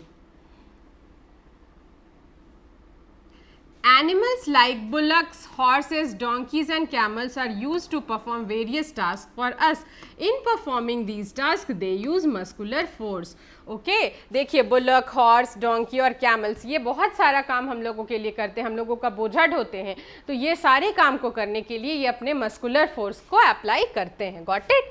ये देखिए यहाँ एक एग्जाम्पल है, यहाँ पे देख लीजिए कि ये 2 बैल है, इसके ऊपर क्या एक लकड़ी का लॉग रखा हुआ है. तो क्या यहाँ का मस्कुलर फोर्स ये नहीं लगा रहा है? ये अपना मस्कुलर फोर्स की वजह से ना इतना हैवी चीज को ढोने पा रहा है. Got it? तो इस तरह से एनिमल्स भी जो हैं वो मस्कुलर फोर्स का यूज करते हैं. Got it? तो इस तरह से हम ये जानते हैं कि muscular force can be applied only when it is in contact with an object, so it is also called contact force. Very important. Okay, why it is said that muscular force is a contact force? Question can be asked कि ऐसा क्यों कहते हैं कि muscular force जो है वो contact force भी होता है? Because muscular force तभी अप्लाई होगा जब 2 ऑब्जेक्ट कॉन्टैक्ट में आएंगे. Without contact muscular force cannot be applied, hence it is called contact force. Are there other types of contact force? Let us find out. क्या और भी other types के contact force होते हैं? Yes, force of friction is also a kind of contact force. Okay, now come to the point that what is friction. Friction यानी घर्षण। क्या हो रहा है? फ्रिक्शन है, हाथ रब कर रहे हैं, फोर्स ऑफ फ्रिक्शन है, ठीक है। Okay, recall some of your experiences. A ball rolling along the ground gradually slows down and finally comes to rest. When we stop paddling a bicycle, it gradually slows down and finally comes to the rest. A car or a scooter also comes to the rest once its engine switches off. एक काम कीजिएगा, घर में ना carrom board देखे हो? Carrom board में क्या होता है, स्ट्राइकर को जब स्ट्राइक करते हैं तो कुछ देर के बाद वो खुद ही जाके रुक जाता है। एक्सटर्नल फोर्स लगाओ या ना लगाओ वो रुक जाएगा। तो क्या कीजिए, एक बॉल लीजिए, उसको बहुत ज़ोर से पुश कीजिए, वो रोल होकर के जाएगा, ठीक है, रोलिंग करेगा, उसके बाद कुछ देर के बाद वो रुक जाएगा, ठीक। आप कोई एक्सटर्नल फोर्स मत लगाइए। एक बैट लीजिए, उससे एक बॉल को हिट कीजिए, वो कुछ दूर तक जाएगा, फिर वो रुक जाएगा। साइकिल को पैडल कीजिए, पैडल करना बंद कीजिए, वो थोड़ा सा आगे बढ़ेगा, फिर रुक जाएगा। इंजन ऑफ कर दीजिए गाड़ी का, गाड़ी रुक जाएगी। तो ये सब कुछ क्यों हो रहा है? एक्सटर्नल फोर्स तो हम कुछ नहीं लगाएं उसको रोकने के लिए, वो खुद ब खुद कुछ टाइम के बाद रुक गया। क्यों? ऐसा इसलिए हो रहा है क्योंकि उस पर फोर्स ऑफ फ्रिक्शन काम कर रहा है। And one more thing, force of friction हमेशा स्टेट ऑफ मोशन के अपोजिट काम करता है, यानी कि अगर कोई ऑब्जेक्ट आगे की तरफ बढ़ रहा है तो फोर्स ऑफ फ्रिक्शन हमेशा पीछे की तरफ काम करेगा। आई बात समझ में? आइए अब हम आगे पढ़ते हैं कि क्या है। Similarly a boat comes to the rest if we stop rowing it. Can you add some more examples of such friction? इसी तरह से एक बोट पे जब हम चप्पू चलाना बंद करेंगे, उसको रो करना बंद करेंगे, तो थोड़ी देर के बाद वो रुक जाएगा। Okay, now in all these situations no force appears to be acting on the object, yet their speed gradually decreases and they come to rest after some time. इस सारे सिचुएशन में क्या होगा कि ऑब्जेक्ट पे कोई एक्सटर्नल फोर्स काम नहीं कर रहा है, फिर भी वो रुक जा रहा है। 1 second, question can be asked. इस तरह से क्वेश्चन पूछेगा कि मान लीजिए कि एक बॉल है, हम उसको हिट किए, वो थोड़े देर के बाद रुक गया, वाई? ठीक है, a ball is rolling after hitting that ball. After some time the ball stops gradually without applying any external force. State why या explain this statement. तो आपको उसको लिखना है, इसलिए ऐसा हो रहा है because the force of friction is acting on it, ठीक है। The ball stops because the force of friction is acting on it. सिर्फ यही नहीं, कुछ भी दे देगा, XYZ कोई भी सिचुएशन दे देगा और बोलेगा कि कोई एक्सटर्नल फोर्स उस पर अप्लाई नहीं किया गया, लेकिन ग्रेजुअली वो रुक गया। क्यों? आप इस चीज़ को इलिस्ट्रेट कीजिए, एक्सप्लेन कीजिए, तो एकदम समझ जाना है कि वहाँ फ्रिक्शन की बात है, ठीक है। Now what causes a change in their state of motion? Could some force be acting on them? Can you guess the direction in which the force must be acting in each case? ये जो सारा हम examples देखे, सारा situation देखे, इसमें हम लोग बाहर से कोई फोर्स नहीं लगा रहे हैं, फिर भी चीज़ें रुक जा रही हैं because of force of friction. Okay, और ये जो फोर्स ऑफ फ्रिक्शन है ये किस डायरेक्शन में काम करता है? चलिए, फोर्स ऑफ फ्रिक्शन तो काम कर रहा है स्टेट ऑफ मोशन को रेस्ट में लाने के लिए, ठीक है, तो वो किस डायरेक्शन में काम कर रहा है? आइए अब उसके बारे में पढ़ते हैं। The force responsible for changing the state of motion of object in all these examples is the force of friction. It is the force of friction between the surface of the ball and the ground that brings the moving ball to rest. Similarly, the friction between water and boat brings it to stop once you stop rowing. जब आप ball role कर रहा है तो surface पे role कर रहा है, तो सरफेस और बॉल के बीच में फोर्स ऑफ फ्रिक्शन काम कर रहा है, जिसकी वजह से बॉल रुक जा रहा है, ठीक है। बोट जो पानी पे चल रहा था, तो बोट और जो पानी है उसके बीच में फोर्स ऑफ फ्रिक्शन काम कर रहा है, इसलिए बोट जो है कुछ देर के बाद रुक जा रहा है। Got it? The force of friction is acting on it and the force of friction acts in the opposite direction of the state of motion. Got it?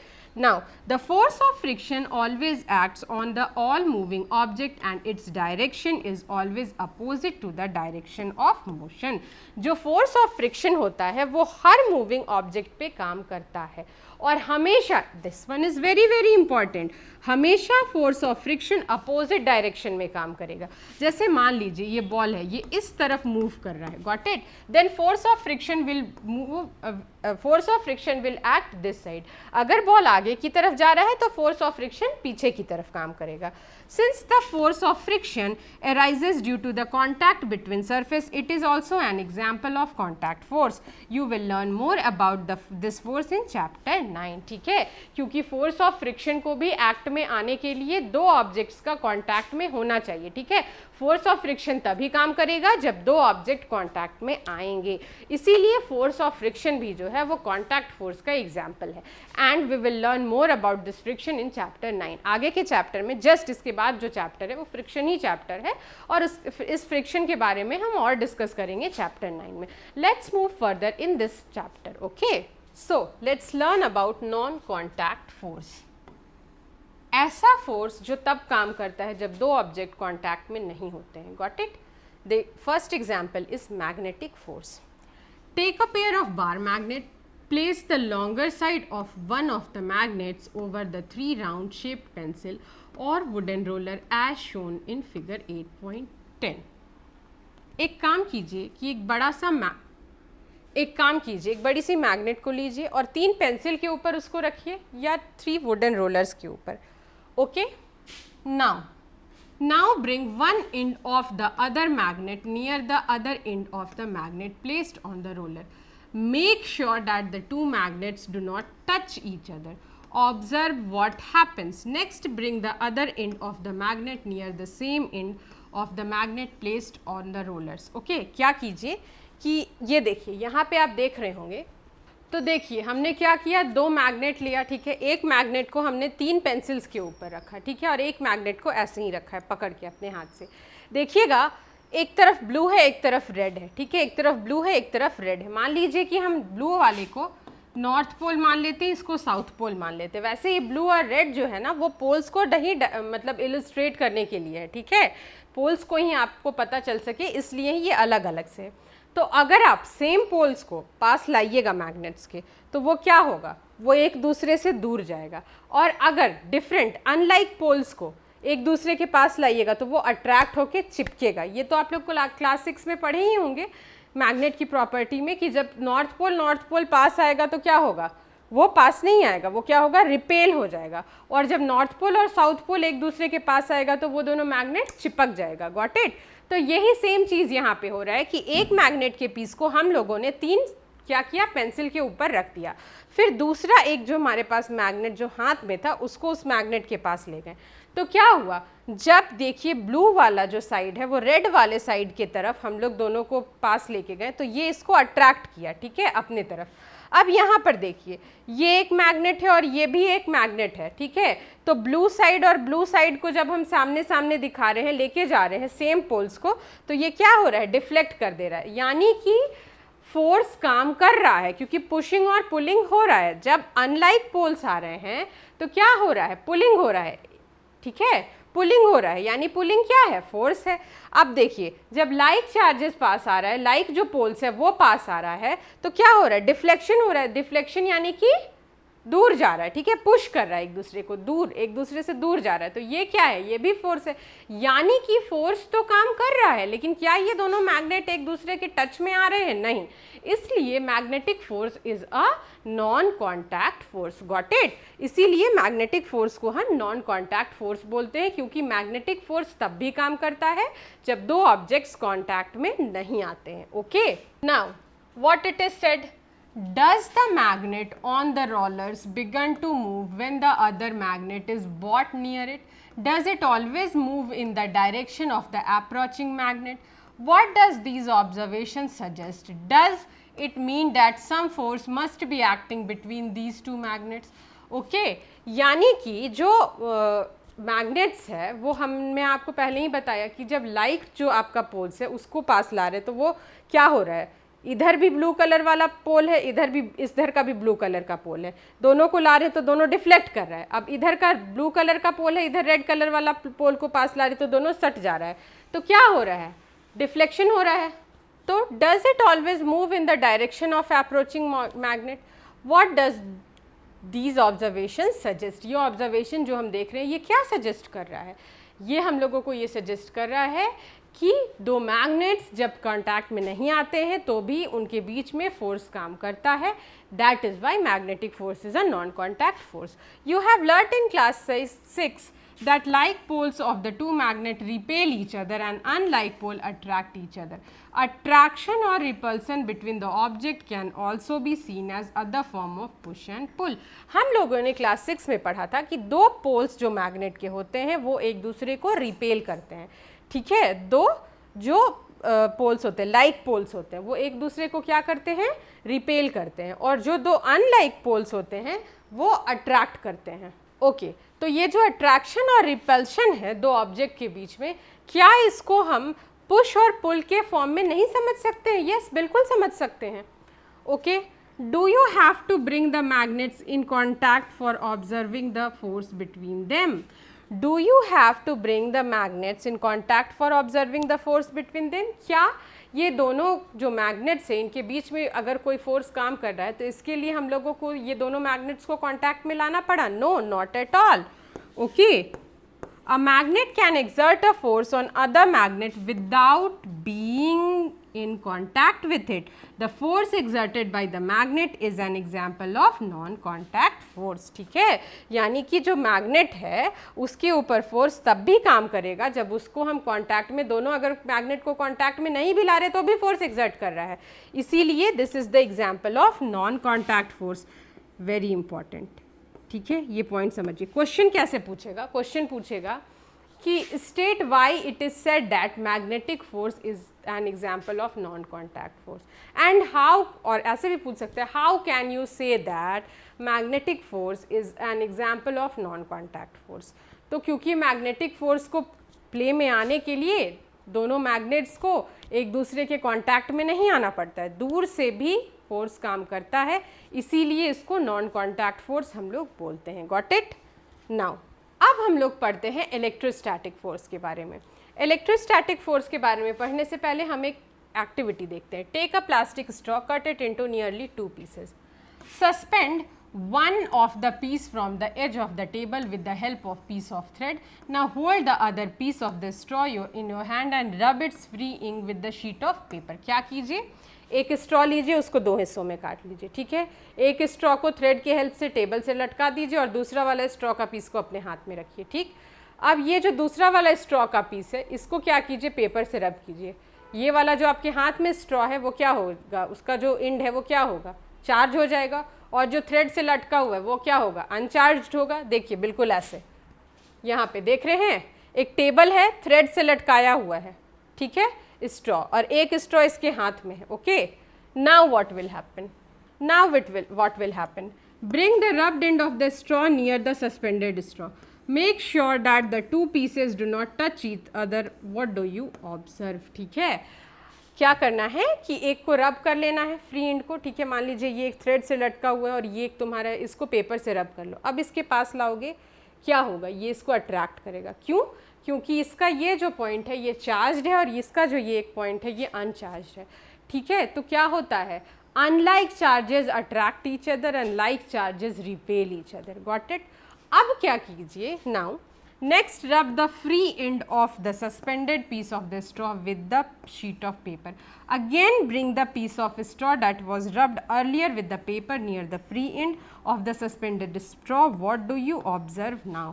हाँ, अभी हम लोग क्या कर रहे थे कि एक स्ट्रॉ को थ्रेड से लटकाए थे और एक स्ट्रॉ को हाथ में रखे थे. तो ये जो हाथ में रखे थे सिर्फ इसको चार्ज किए थे. ठीक है, ये जो थ्रेड से लटका हुआ था इसको, इसका फ्री एंड को हम लोग चार्ज नहीं किए थे. Got it? ओके, तो जब इसको हम चार्ज नहीं किए, मतलब इसको रब हम नहीं किए थे और इसको हम रब किए थे, तो ये चार्ज हो गया और इसका जो एंड है वो अनचार्ज हो गया. अब ये चार्ज वाला स्ट्रॉ को अनचार्ज वाला स्ट्रॉ के पास लेके आए तो क्या होगा, ये अनचार्ज है, ये चार्ज है, ये दोनों चिपकेगा, अट्रैक्ट होगा. ओके, अब हम क्या किए, जो लटक रहा था मेरे पास स्ट्रॉ, उसको भी हम शीट ऑफ पेपर से इस तरह से रब कर दिए तो वो भी चार्ज हो गया. अब ये भी चार्ज है, ये भी चार्ज है, ये दोनों को पास ला रहे हैं तो क्या होगा, रिपेल करेगा. ओके, तो इससे हम लोगों को क्या पता चला कि एक कोई फोर्स जो है यहाँ पर भी रिपल्शन हो रहा है और अट्रैक्शन हो रहा है, यानी कि इसी को हम लोग इलेक्ट्रोस्टैटिक फोर्स बोलते हैं. ठीक है, तो इलेक्ट्रोस्टैटिक फोर्स भी जो है वो क्या होगा कि like charges like charges repel each other and unlike charges attract each other. तो यहाँ पर भी अट्रैक्शन और रिपल्शन हो रहा है, यानी कि यहाँ पे भी फोर्स काम कर रहा है। So we can say that electrostatic force is also an example of non contact force. Force तो काम कर रहा है लेकिन दो ऑब्जेक्ट को कॉन्टैक्ट में लाने की बिल्कुल भी आवश्यकता नहीं है। Now see, a straw is said to have acquired electrostatic charge after it has been rubbed with the sheet of paper. Such a straw is an example of charged body. The force exerted by the charged body on the another charged or uncharged body is known as electrostatic force. Very important. What is electrostatic force? The force exerted by a charged body on another charged or uncharged body. ठीक है, एक charged body जब दूसरे charge या uncharged body में, या आप कह सकते हैं कि एक चार्ज्ड बॉडी जब दूसरे बॉडी पे, वो चार्ज होगा या अनचार्ज होगा, दूसरे बॉडी पे फोर्स लगाता है तो उसको हम इलेक्ट्रोस्टैटिक फोर्स बोलते हैं। This force comes into play even when the bodies are not in contact, thus it is an example of non contact force. यहाँ पे भी हमने देखा कि क्या हुआ, एक बार जो स्ट्रॉ है वो अनचार्ज था और दूसरे वाले स्ट्रॉ को चार्ज किए, यानी कि ये जो स्ट्रॉ मेरे हाथ में था इसको तो हमने चार्ज करके रख लिया था, दोनों ही केसेस में ये चार्ज था, लेकिन जो स्ट्रॉ थ्रेड से लटक रहा था उसको एक बार हम लोगों ने चार्ज किया और एक बार हम लोगों ने उसको अनचार्ज रखा। ठीक है, तो क्या हुआ, यहाँ पे इलेक्ट्रोस्टैटिक फोर्स काम किया। ओके, तो इलेक्ट्रोस्टैटिक फोर्स तो काम किया, लेकिन क्या उसके लिए ऑब्जेक्ट्स को दोनों को कांटेक्ट में आना पड़ा? बिल्कुल नहीं। इसीलिए we can say that electrostatic force comes into play even when the objects are not in contact. The electrostatic force therefore in another example is the example of non-contact force. You will learn about more electric charges in chapter 12. Electric charges के बारे में हम लोग chapter 12 में पढ़ेंगे। Got it? अब हम देखते हैं एक और फोर्स जिसको कि हम ग्रेविटेशनल फोर्स बोलते हैं। ओके, जो कि एग्जाम्पल है नॉन कॉन्टैक्ट फोर्स का। You know that a coin or a pencil falls to the ground when it slips off from your hand. Leaves and fruits also falls to the ground when they get detached from the plant. And have you ever wondered why it is so? क्या है कि coin और pen जो है वो नीचे गिर जाता है, जब हमारे हाथ से छूटता है तो वो क्या होता है, नीचे गिरता है। ठीक है, पत्ते पेड़ से टूट करके नीचे ज़मीन पे गिरते हैं, टैप खोलते हैं पानी नीचे की ओर गिरता है। तो क्या आपको नहीं लगता है कि कोई फोर्स काम कर रहा है कि हर चीज़ ऊपर गिरता है तो वो नीचे ही आता है? यस, फोर्स ऑफ ग्रेविटी, अर्थ जो है हर चीज़ को अपनी ओर खींच रही है, ये एक फोर्स काम कर रहा है। Got it? Now when the coin is held in your hand, it is at rest. As soon as it is released, it begins to move downwards. It is clear that the state of motion of the coin undergoes a change. Can this happen without a force acting on it? जैसे ही मान लीजिए कोई एक सिक्का है, या for example मैं आपको दिखाती हूँ, ये एक माचिस का डिब्बा है। ठीक है, इसको क्या कर रहे हैं, हम छोड़ रहे हैं, ये नीचे गिर गया। ठीक है, यानी कि जब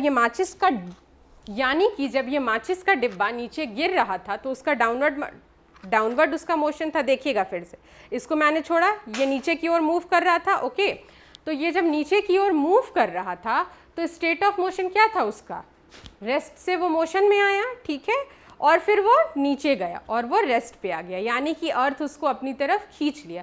तो ऐसा है ना कि कोई ना कोई फोर्स काम किया तभी तो वो फिर से रेस्ट पे आया, वो तो मोशन में था, फिर से वो रेस्ट पे आया। तो yes, force of gravity is working on it. और फोर्स ऑफ ग्रेविटी कब काम किया, जबकि मेरा ये दो ऑब्जेक्ट कांटेक्ट में नहीं था, तब भी काम किया। Got it? Now which is this force, इस तरह का फोर्स क्या होता है? ऑब्जेक्ट और things falls towards the earth because it pulls them. This force is called the force of gravity और जस्ट ग्रेविटी। हर ऑब्जेक्ट जो है वो अर्थ की तरफ गिरती है, जाती है, क्योंकि जो अर्थ का फोर्स ऑफ ग्रेविटी है उस पर काम कर रहा है। ठीक है, एवरी, यहाँ पे दिया हुआ है, ऑब्जेक्ट और things falls towards the earth because it pulls them. Okay, this force is called force of gravity. The force acting on every object to pull them is known as force of gravity. आई बात समझ में? और just gravity, very important. What is gravity? The force acting on every object by the earth to pull them towards itself is force of gravity. ठीक है, अर्थ जो force her object पे लगाती है अपनी तरफ उसको खींचने के लिए, उसको हम फोर्स ऑफ ग्रेविटी बोलते हैं। Got it? This is an attractive force. The force of gravity acts on all objects. The force of gravity acts on all of us and all the time without our being aware of it. Water, ठीक है, the force of gravity acts on all the objects. जो force of gravity है वो हर object पे काम करती है और हर समय काम करती रहती है, हम लोगों को पता नहीं होता है। ठीक है, now water begins to flow towards the ground as soon as we open a tap. Water in rivers flows downwards due to the force of gravity.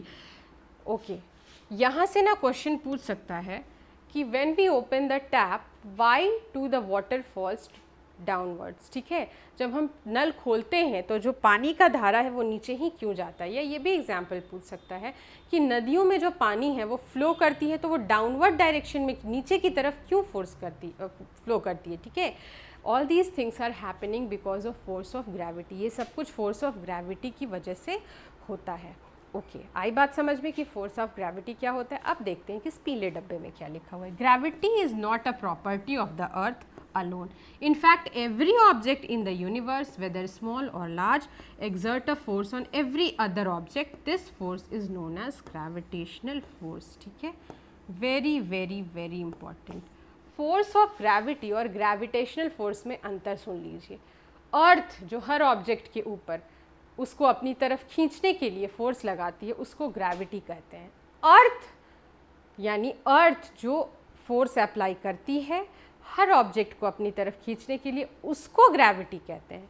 लेकिन ये सिर्फ अर्थ का प्रॉपर्टी नहीं है, इस संपूर्ण ब्रह्मांड में जितने भी ऑब्जेक्ट हैं वो हर ऑब्जेक्ट, या वो छोटा हो या बड़ा हो या जो कुछ भी है, वो अपनी तरफ खींचता है दूसरे ऑब्जेक्ट को। जो नॉन लिविंग थिंग्स है ना, जो मैटर से तकिया और ये स्टोन, ये पेन, हर चीज़ का अपना एक फोर्स है जो अपनी और चीज़ों को खींचता है दूसरे ऑब्जेक्ट्स को। ठीक है, उसको हम लोग ग्रेविटेशनल फोर्स बोलते हैं। ग्रेविटी जो है वो फोर्स ऑफ अर्थ है, अर्थ के द्वारा लगाया जाता है हर ऑब्जेक्ट में, और ग्रेविटेशनल फोर्स हर ऑब्जेक्ट के बीच में काम करता है क्योंकि इस ब्रह्मांड में हर एक वस्तु दूसरे वस्तु को अपनी ओर खींचने का प्रयास करती है। तो आई होप कि आपको ग्रेविटी और ग्रेविटेशनल फोर्स के बीच का डिफरेंस पता चल गया है। Okay, now we will move further. So आइए अब हम पढ़ते हैं प्रेशर किसे कहते हैं, यानी कि दबाव। Okay, is there any relation between pressure and force? Let us find out. Try to push a nail into a wooden plank by its head. Did you succeed? Try now to push the nail by the pointed end. Could you do this time? देखिए, एक काम कीजिए, जैसे मान लीजिए कि ये nail है, ठीक है, और ये इसका जो ऊपर का सिरहाना होता है जिसमें गोल सा बना हुआ होता है वो मान लीजिए, और इसको पॉइंटेड टिप मान लीजिए। ठीक है, जैसे कि इस तरह से ये क्या हो गया, ये एक नेल हो गया। ओके, ये इसका पॉइंटेड साइड है और ये इसका सिर हो गया। अब इसके सिर की तरफ से उल्टा, जैसे इसमें देख रहे हैं ना, इसको इस तरह से ठोकने का कोशिश कीजिए लकड़ी पे। ठीक है, इस तरह से ठोकने का कोशिश कीजिए, तो क्या होगा कि आपको बहुत ज़्यादा एनर्जी लगाना पड़ेगा। ठीक है, क्यों? अब ये जो नेल है, ये जो कांटी है, इसको पॉइंटेड की तरफ से ठोकने का कोशिश कीजिए तो आप बहुत ईजिली उसको ठोक पाएंगे। ठीक है, और जो आपका जो नीचे वाला था, जिसका एरिया ऑफ कांटेक्ट ज़्यादा है उस तरफ से ठोकिएगा तो आपको फोर्स जो है वो ज़्यादा ताकत लगाना पड़ेगा उस नेल को ठोकने के लिए। तो क्या अब आपको ये कुछ कॉन्सेप्ट समझ में आ रहा है कि क्यों ऐसा हो रहा है? यस, मैं आपको बताती हूँ। ऐसा इसलिए हो रहा है कि प्रेशर की वजह से ऐसा हो रहा है। Okay, now try to cutting vegetables with a blunt knife and then with a sharp knife, which is easier? Okay, now which is easier? blunt knife easier होता है या sharp knife से किसी भी चीज़ को काटना easy होता है? Of course sharp knife से काटना easy होता है। क्यों easy होता है? Because pressure जो होगा वो sharp knife पे ज़्यादा लगेगा, तो बहुत easily हम चीज़ों को काट पाएंगे। Now what is pressure? मान लीजिए मेरे पास इतना सा जगह है, ठीक है, इस पर्टिकुलर एरिया पे हम जितना फोर्स लगा रहे हैं उसको हम प्रेशर कहते हैं। Pressure is nothing but force per unit area, force per unit area. ठीक है, force by A is called pressure, ठीक है, is called pressure. The force acting on a unit area of a surface is called pressure. What is pressure? Force per unit area. ठीक है, किसी particular area पे हम जितना force लगा रहे हैं उसको हम प्रेशर बोलते हैं. Now do you get the feeling that the area over which the force is applied, for example the pointed end of the nail, plays a role in making these tasks easier? क्या आपको अब ये पता चल रहा है कि जितना जगह पे हम फोर्स अप्लाई कर रहे हैं तो वो किसी तरह का रोल प्ले कर रहा है प्रेशर पे? बिल्कुल. अगर एरिया ज़्यादा होगा, ठीक है, तो प्रेशर क्या होगा? कम होगा. अगर एरिया कम होगा तो प्रेशर क्या होगा? ज़्यादा होगा. आप एकदम ध्यान से देखिएगा, P is equal to F by A, ठीक है. प्रेशर लगाने के लिए जितना बड़ा जगह होगा प्रेशर उतना कम होगा, जितना कम जगह होगा प्रेशर उतना ज़्यादा होगा. आ रही है बात समझ में आपको? कुछ एग्जाम्पल से भी इस चीज़ को हम लोग इलिस्ट्रेट कर लेंगे. Okay, at this stage we consider only those force which act perpendicular to the surface on which the pressure is to be computed.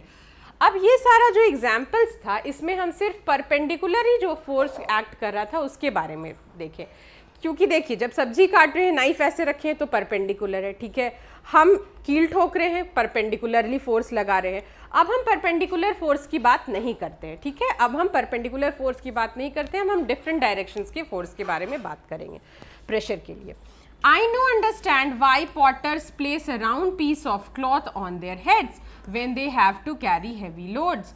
By doing this, they increase the area of contact of the load with their head. So the pressure on their head is reduced and they find it easier to carry load. क्या करते हैं सब्जी वाली, क्या करती है, एक मोटरा यहाँ सर पे कपड़े का रख लेती है, ठीक है. तो उससे क्या होता है, टोकरी लेती है तो एरिया ऑफ कांटेक्ट जो होता है वो बढ़ जाता है, ठीक है. ऐसे टोकरी रखेगी तो बस इतनी सी जगह में रहेगा, लेकिन हम कपड़ा ऐसे यहाँ पे रख लिए तो ये इतना पूरा एरिया कवर कर लिया, तो अब उसके सर के ऊपर कम प्रेशर पड़ रहा है और वो हैवी सब्जी को बहुत ईजिली कैरी ऑन कर पाएगी. Got it?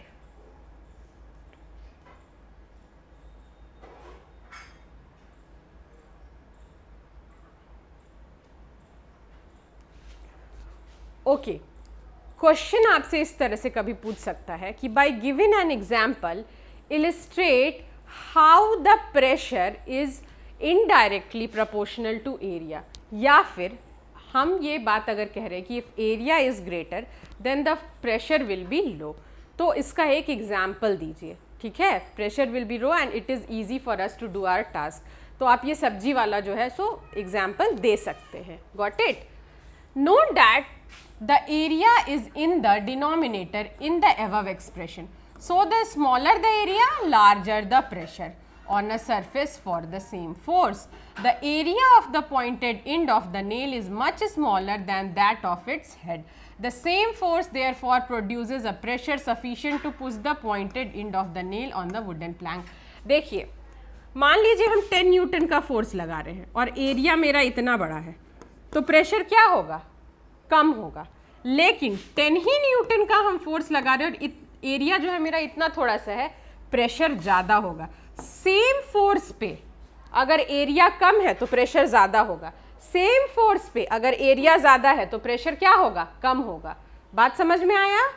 Can you explain now why shoulder bags are provided with broad straps and not the thin straps, and why the tools of cutting and piercing always have sharp edges? Do liquid and gases also exert pressure? Does it also depends upon the area of the force acted on it? Let's find out. Now देखिए, अब आपको समझ में आ गया कि जो बच्चे, छोटे बच्चे होते हैं या हम लोग भी जो होते हैं, वो जो हम लोग बैग लेके जाते हैं स्कूल का, तो उसका इतना मोटा मोटा स्ट्राइप्स होता है शोल्डर्स पे, देखिए है ना. और हैंडबैग जो लड़कियां लेती हैं उसको देखिए एकदम पतला सा होता है. क्यों? क्योंकि हैंडबैग में हम लोग उतना सामान नहीं लेते हैं, लेकिन ज़्यादा सामान लेकर के अगर आप हैंडबैग एक तरफ से लीजिएगा ना तो देखिएगा कंधा बहुत जल्दी आपका जो कंधा है बहुत जल्दी दुखेगा. और इसीलिए हम लोगों का बुक्स वगैरह हैवी होता है, तो इसीलिए शोल्डर बैग्स में मोटा मोटा स्ट्राइप्स देता है. एक और बात एकदम एग्जाम्पल से याद रखिएगा, हिल्स पहनिएगा ना तो एड़ी में जल्दी दर्द होगा. क्यों? प्रेशर की वजह से, क्योंकि एरिया ऑफ कॉन्टैक्ट क्या होता है आपका?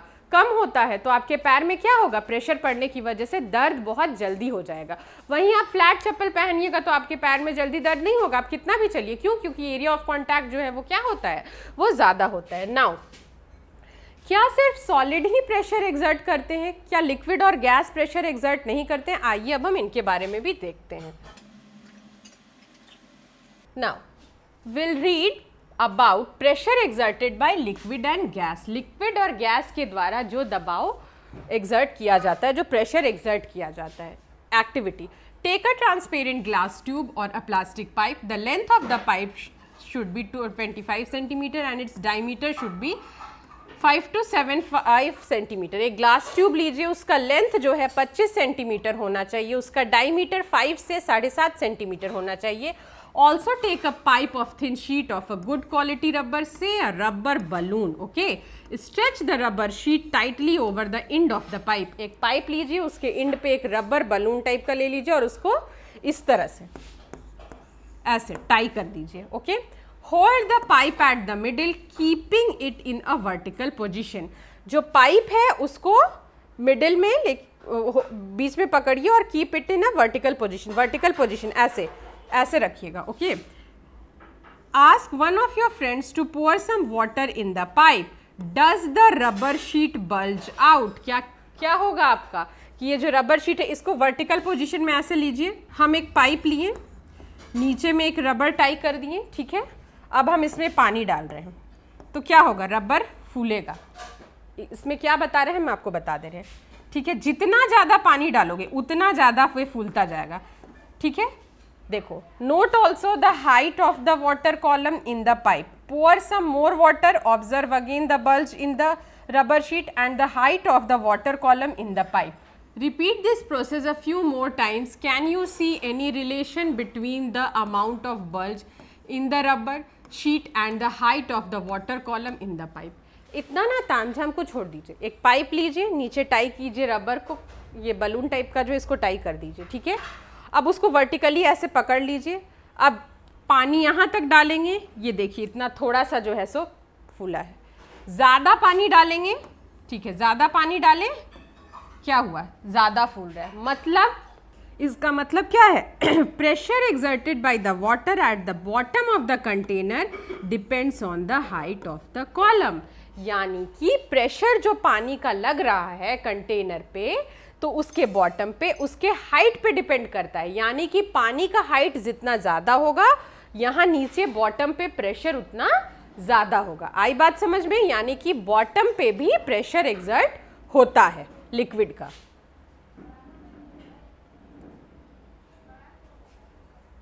Now take a plastic bottle. एक प्लास्टिक बॉटल लीजिए।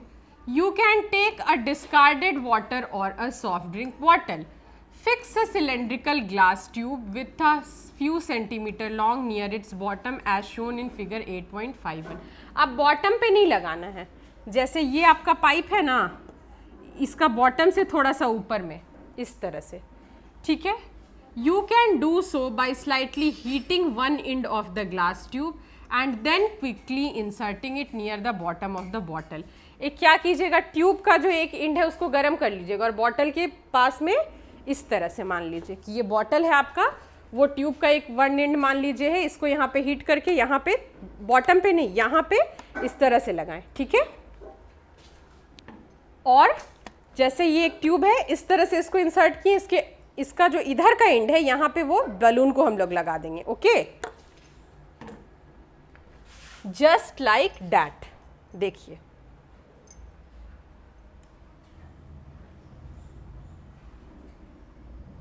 देख रहे हैं ये किस तरह से किया गया है, इस तरह से, ठीक है? बिल्कुल बॉटम पे नहीं है, बॉटम से थोड़ा ऊपर ट्यूब है। एक तरफ गर्म करके इस बॉटल पे हम इसको इंसर्ट किए और एक तरफ बलून को लगाए हैं। और ये देख लेना है कि कहीं से यहाँ पर लीकेज नहीं हो रहा होगा। Got it?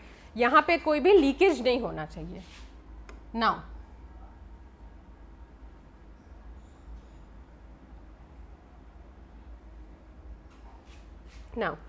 make sure that the water does not leak from the joint. If there is any leakage, seal it with a molten wax. मतलब लीकेज चेक कर लीजिएगा। जैसे ये बॉटल है, यहाँ पे पाइप इंसर्ट किए, तो जो जहाँ इंसर्शन का पॉइंट है वहाँ कोई लीकेज हो तो आप मॉल्टन वैक्स से उसको कवर अप कर दीजिएगा। Cover the mouth of the glass tube with a thin rubber sheet as you did in activity 8.8। जैसे एक्टिविटी 8.8 में हम लोग किए थे उसी तरह से उसका दूसरा जो एंड है उस पर हम क्या करेंगे, बलून इंसर्ट कर देंगे।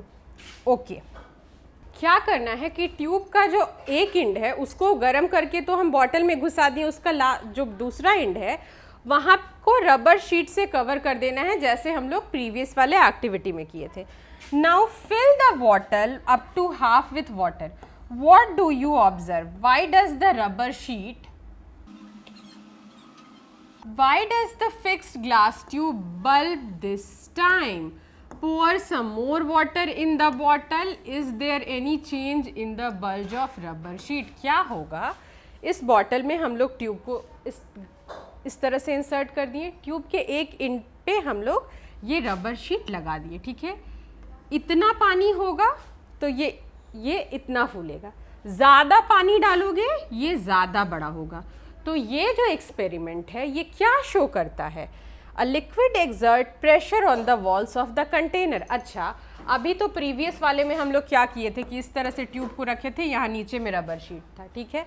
तो ज़्यादा पानी डालेंगे, यानी कि बॉटम पे जो प्रेशर एक्सर्ट हो रहा था वो डिपेंड कर रहा था पानी के हाइट पे, ठीक है। तो यानी कि हमको ये पता चला कि प्रेशर बॉटम पे भी लग रहा है, ठीक है।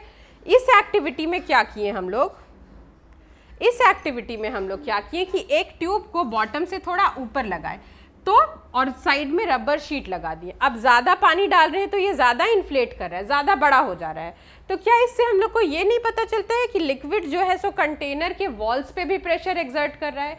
यानी कोई भी लिक्विड सिर्फ बॉटम पे नहीं, वो जो है कंटेनर के वॉल पे भी प्रेशर को एक्सर्ट कर रहा है, ठीक है। नाउ अब आगे हम पढ़ते हैं। ओके, नाउ आगे क्या कहता है?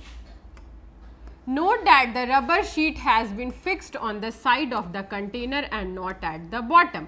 Does the bulging of the rubber sheet in this case indicate that water exert pressure on the sides of the container as well? इसके पहले हम लोग क्या किए थे, जो रबर शीट है उसको बॉटम पे लगाए थे। इस बार हम लोग क्या किए, जो रबर शीट है उसको साइड्स पे लगाएं। तो क्या इससे हम लोगों को ये नहीं पता चलता है कि लिक्विड जो है वो सिर्फ कंटेनर के बॉटम पे प्रेशर नहीं लगाता है, कंटेनर के साइड्स पे भी प्रेशर लगाता है। Got it? Let us investigate further. अब हम लोग इसके बारे में कुछ और जानते हैं। Got it? Now come to activity 8.10। Take an empty plastic bottle or cylindrical container. You can take a used tin can, a used plastic bottle, drill 4 holes all around near the bottom of the bottle. Make sure that the holes are at the same height from the bottom. Now fill the bottle with water. What do you observe? क्या कह रहा है कि एक for example जैसे ये एक bottle लिए, अब सेम हाइट पे चारों तरफ छेद कर दीजिए, ठीक है। सेम हाइट पे होना चाहिए, ऊपर नीचे नहीं होना चाहिए, सेम हाइट पे, ठीक है। जितना बड़ा आप होल एक जगह बनाए उतना ही बड़ा होल सेम हाइट पे करना है, ठीक है। देखिए इस तरह से, देखिए इस तरह से, ये जो आपका एग्जाम्पल दिया हुआ है ना कि एक बॉटल है और सेम हाइट पे चारों तरफ होल्स बनाया हुआ है, और क्या हो रहा है, पानी जो है सो सेम लेवल पे जितना इधर से पानी गिर रहा है उतना इधर से गिर रहा है, उतना इधर से गिर रहा है, चारों तरफ से सेम प्रेशर से पानी गिर रहा है। तो इससे हम लोग को क्या पता चलता है, that liquid exert equal pressure at the same depth. Liquid जो है सो इक्वल प्रेशर लगाता है, ठीक है, सेम डेप्थ पे। What it? मतलब एक सेम हाइट पे अगर चारों तरफ हम होल्ड करेंगे तो एक ही प्रेशर से पानी गिर रहा है, मतलब liquid exert equal pressure at the same depth. Same depth पे लिक्विड जो है सो इक्वल प्रेशर लगाता है। Got it? Now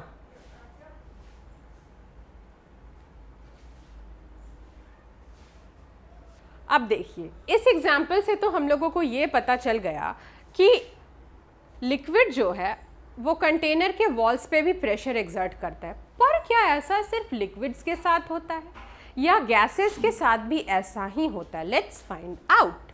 now do gases also exert pressure? Do they also exert pressure on the wall of the container? Let us find out. I have seen fountains of water coming out of the leaking joints or hole in the pipe supplying water. Is it not due to the pressure exerted by water on the walls of pipe? Okay, आप देखे होंगे कि पानी जो supply पानी होता है ना, या कोई भी आप पाइप ले लीजिए, उसमें पाइप में छेदा कर दीजिए, देखिएगा पानी बाहर निकलने लगेगा फाउंटेन के जैसा। तो क्या ये इसलिए नहीं होता है क्योंकि लिक्विड जो होता है वो अपने कंटेनर के वॉल्स पे प्रेशर एक्सर्ट करता है? ओके, आपसे क्वेश्चन कैसे पूछेगा? Liquid exert pressure on their containers, explain with the example. आप कोई भी एग्जाम्पल दे सकते हैं। ओके, अभी मैंने इतना सब कुछ समझाया, एक एक्टिविटी भी इसका जो है वो भी आप लिख सकते हैं। Got it? Now when you inflate a balloon, why do you have to close the mouth? What happens when you open the mouth of an inflated balloon? Suppose you have a balloon which has holes. देखिए, जब हम balloon को inflate मतलब फुला हुआ, When you inflate a balloon, जब हम लोग बलून को फुलाते हैं तो उसका मुंह बंद क्यों कर देते हैं? और क्या होगा अगर बलून का मुंह को बंद नहीं करेंगे? फुलाते जाएंगे, हवा बाहर निकलता जाएगा। Got it? यही होगा और कुछ नहीं होगा।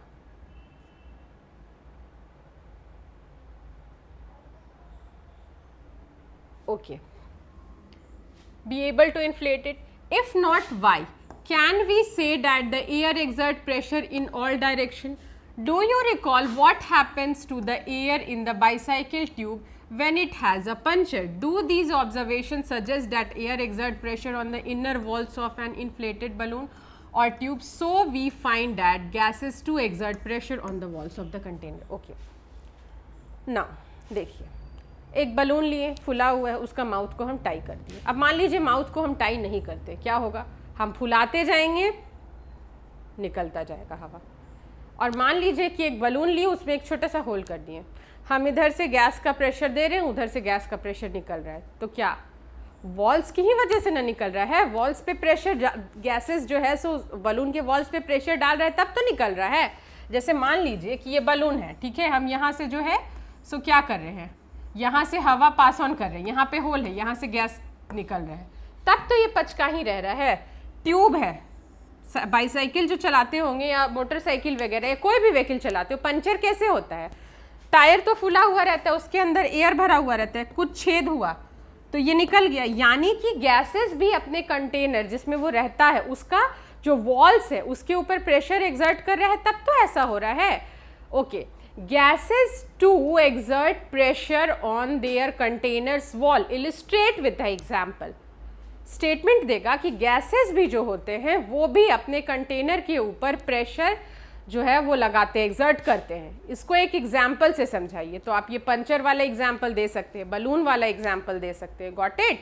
नाउ अब हम आगे पढ़ते हैं that what is atmospheric pressure. Atmospheric pressure क्या होता है? तो आइए अब हम पढ़ते हैं एटमॉस्फेरिक प्रेशर के बारे में। You know that there is air all around us. This envelope of air is known as atmosphere. What is atmosphere? The air all around us is atmosphere. Okay. Now, the atmospheric air extends up to many kilometers above the surface of the earth. जो atmospheric air होता है वो हमारे air के बहुत ऊपर के kilometres तक फैला हुआ होता है। मान लीजिए ये अर्थ है तो ये पूरा एटमॉस्फेयर इसको सराउंड किए रहेगा, ट्रोपोस्फेयर, स्ट्रेटोस्फेयर। ओके, ये सारा जो होता है वो आपके जो एटमॉस्फेयर में जो एयर है ना उसका पूरा लेयर्स होता है। ये आप पढ़िएगा ज्योग्राफी में। Now okay, the pressure exerted by this air is known as atmospheric pressure. Okay, the pressure exerted by the air all around us is called atmospheric pressure. What is atmospheric pressure? Atmospheric, what is atmosphere? Atmosphere क्या है? Air all around us, atmosphere है, ठीक है। The pressure exerted by the air all around us, वही ना atmospheric pressure है। Very simple. We know that the pressure is force per unit area. If we imagine a unit area and a very long cylinder standing on it filled with air, then the force of gravity on the air in this cylinder is atmospheric pressure. मान लीजिए कि एक ये particular unit area है और ये एक cylinder है. यहाँ पे जितना एयर फोर्स ऑफ ग्रेविटी की वजह से इस पर्टिकुलर एरिया पे लग रहा है, उस सिलेंडर के लिए यही एटमॉस्फेरिक प्रेशर होगा. आपको बात समझ में आई? ओके. इस पर्टिकुलर यूनिट एरिया पे फोर्स ऑफ ग्रेविटी की वजह से जितना एयर का प्रेशर लगेगा, that is atmospheric, that atmospheric pressure for this cylinder. वो इस सिलेंडर का एटमॉस्फेरिक प्रेशर होगा. Atmospheric pressure is the force of gravity on air in a column unit area. Atmospheric pressure क्या होता है? Is the force of gravity on the air in a column unit area. एक unit area है, मैंने आपको पहले भी बताया कि एक सिलेंडर लेते हैं, ठीक है, उसका ये एक पर्टिकुलर यूनिट एरिया हो गया, ठीक है. फोर्स ऑफ ग्रेविटी की वजह से जितना एयर का प्रेशर इस पर्टिकुलर यूनिट एरिया पे लग रहा है, that atmospheric pressure for this cylinder. इस सिलेंडर के लिए वही एटमॉस्फेरिक प्रेशर होगा. Got it? नाउ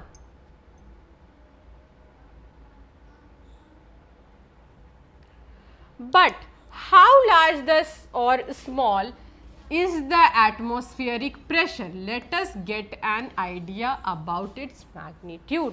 ठीक है, वो छोटा सा सिलेंडर था, उसका छोटा सा एरिया था, तो उसका अकॉर्डिंग ही जो है सो उसके ऊपर एटमॉस्फेरिक प्रेशर लग रहा था. लेकिन अब हम फाइंड आउट करते हैं कि आखिर ये एटमॉस्फेरिक कितना छोटा या कितना बड़ा होता है. ओके, अब हम देखते हैं एक्टिविटी 8.11 में क्या कह रहा है. Take a good quality rubber sucker. It look likes a small rubber cup. एक गुड क्वालिटी का रबर सकर लीजिए जो रबर कप की तरह दिखे, जैसे कि इसमें दिखा रहा है. Press it hard on a smooth plane surface. उसको बहुत कस के स्मूथ प्लेन सरफेस पे प्रेस कीजिए. Does it stick to the surface? तो क्या ये जो रबर सकर है ये सरफेस से स्टिक कर जाएगा? हाँ, स्टिक कर जाएगा. Now try to pull it off the surface. Can you do it? अब क्या कीजिए कि अब तो इसको, जैसे एक ये रबर सकर है, इसको प्लेन सरफेस पे ऐसे करके हम धप से लगा दिए. ओके, अब इसको हम हटाने का कोशिश कर रहे हैं. तो अब फाइंड आउट करते हैं कि इस रबर सकर को हम हटा पाते हैं या नहीं. Now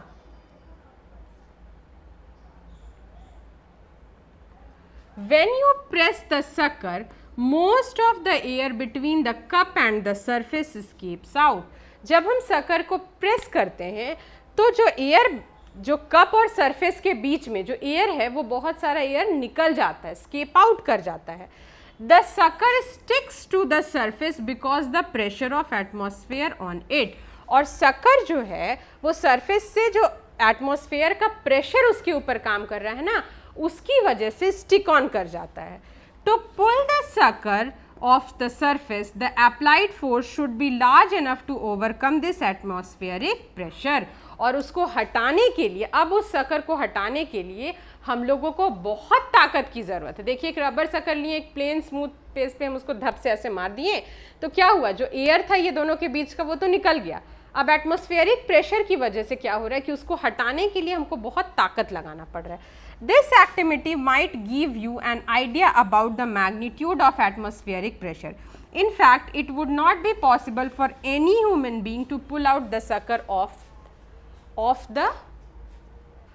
the surface if there were no air at all between the sucker and the surface. देखिए, हम उसको ज़ोर से भी खींच रहे हैं ना, तो सकर को हम अब खींच ले रहे हैं, लेकिन अगर दोनों के बीच में कोई एयर नहीं रहेगा ना तो वो बिल्कुल चिपक जाएगा, हम लोग उसको हटा ही नहीं पाएंगे. Okay, does it give you an idea how large the atmospheric pressure is? इससे हम लोगों को पता चलता है कि एटमॉस्फेरिक प्रेशर कितना लार्ज होता है. एक एटमॉस्फेरिक प्रेशर अगर नहीं होगा तो क्या होगा, इसका एक एग्जाम्पल एक जर्मन साइंटिस्ट का दिया हुआ एक्सपेरिमेंट से भी पता करेंगे. Okay, if the area of my head were 15 into 15 centimeter, how much force will exert on my head? अगर मेरे जो सर का मेजरमेंट होगा इतना होगा तो कितना फोर्स लगेगा. Okay, now the force due to the air in a column of height of the atmospheric at air 15 into 15 centimeter is nearly equal to the force of gravity on the object of mass 225 kg। मैंने आपको पहले ही बताया था, वो cylinder वाला example याद करो कि फोर्स ऑफ ग्रेविटी की वजह से उस पर्टिकुलर यूनिट एरिया पे जितना एयर का प्रेशर लगता था उसका क्या होता था, उसका उतना ही एटमॉस्फेरिक प्रेशर होता था। तो मान लीजिए कि किसी का सिर है वो 15 × 15 सेंटीमीटर का है, ठीक है, तो उस पर जो फोर्स ऑफ ग्रेविटी कितना लगेगा, अबाउट किसी भी ऑब्जेक्ट का मास जो 225 kg का होता है ना, यानी 2250 न्यूटन एटमॉस्फेरिक प्रेशर उसके ऊपर होगा।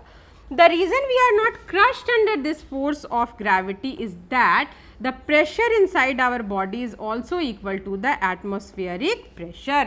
जो अच्छा, अब इतना प्रेशर हमारे सर के ऊपर एटमॉस्फेरिक प्रेशर लग रहा है, तो why we are not crushed, ये बहुत इंपॉर्टेंट पॉइंट है और इससे क्वेश्चन भी पूछा जाता है, ठीक है, कि in spite of too much of atmospheric pressure on our head, why we are not crushed? That is because क्योंकि जो हमारा एटमॉस्फेरिक प्रेशर है और जो हमारे बॉडी के अंदर का प्रेशर है वो दोनों एक दूसरे को कैंसिल आउट कर देता है and balances the pressure from outside. तो यानी कि बॉडी के अंदर का प्रेशर और एटमॉस्फेरिक प्रेशर जो आउटसाइड प्रेशर है वो दोनों एक दूसरे को कैंसिल आउट कर दिए, इसलिए हम क्रश्ड नहीं होते हैं। Got it?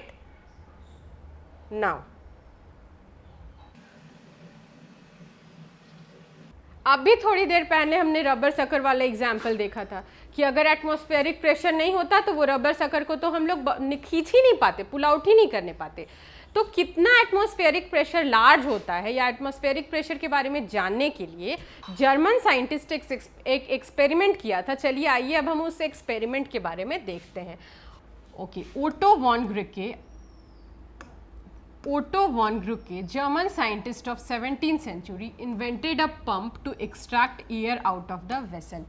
ये ओटो नाम का जो जर्मन साइंटिस्ट था, ये एक पंप इन्वेंट किया किसी भी वेसल से एयर निकालने के लिए। फिर वो क्या किया, with the help of this pump he demonstrated dramatically the force of air pressure. और इस पंप की हेल्प से वो डिमॉन्स्ट्रेट किया एयर प्रेशर के फोर्स को, ठीक है। He joined 2 hollow metallic hemisphere, 51 centimetre का 2 हॉलो मेटालिक हेमिस्फीयर को वो ज्वाइन किया, ठीक है, एक दूसरे से, क्योंकि बीच से तो उस पंप के हेल्प से दोनों जो हेमिस्फीयर थे उसके बीच का हवा वो निकाल चुका था। Got it? Then he employed 8 horses on each hemisphere to pull them apart. आप इसमें देख सकते हैं कि इसको ज्वाइन किया और 8 घोड़ा दोनों तरफ लगा दिया कि वो इस हेमिस्फीयर को खींच के अलग अलग कर दे। लेकिन इतना ज़्यादा एयर प्रेशर था कि वो घोड़ा लोग इस दोनों हेमिस्फीयर को अलग नहीं कर पाया। तो क्या इस एक्सपेरिमेंट से आपको पता चला कि एयर प्रेशर कितना ज़्यादा होता है किसी भी चीज़ पे? ओके, आई होप कि आपको इस चैप्टर में दिए गए सारे चीज़ों की समझ आ गई होगी। मेरा क्लास आप लोगों को कैसा लगा प्लीज़ कमेंट बॉक्स में लिख करके ज़रूर बताएं। And meet you soon in the next class. तब तक के लिए good day and good bye.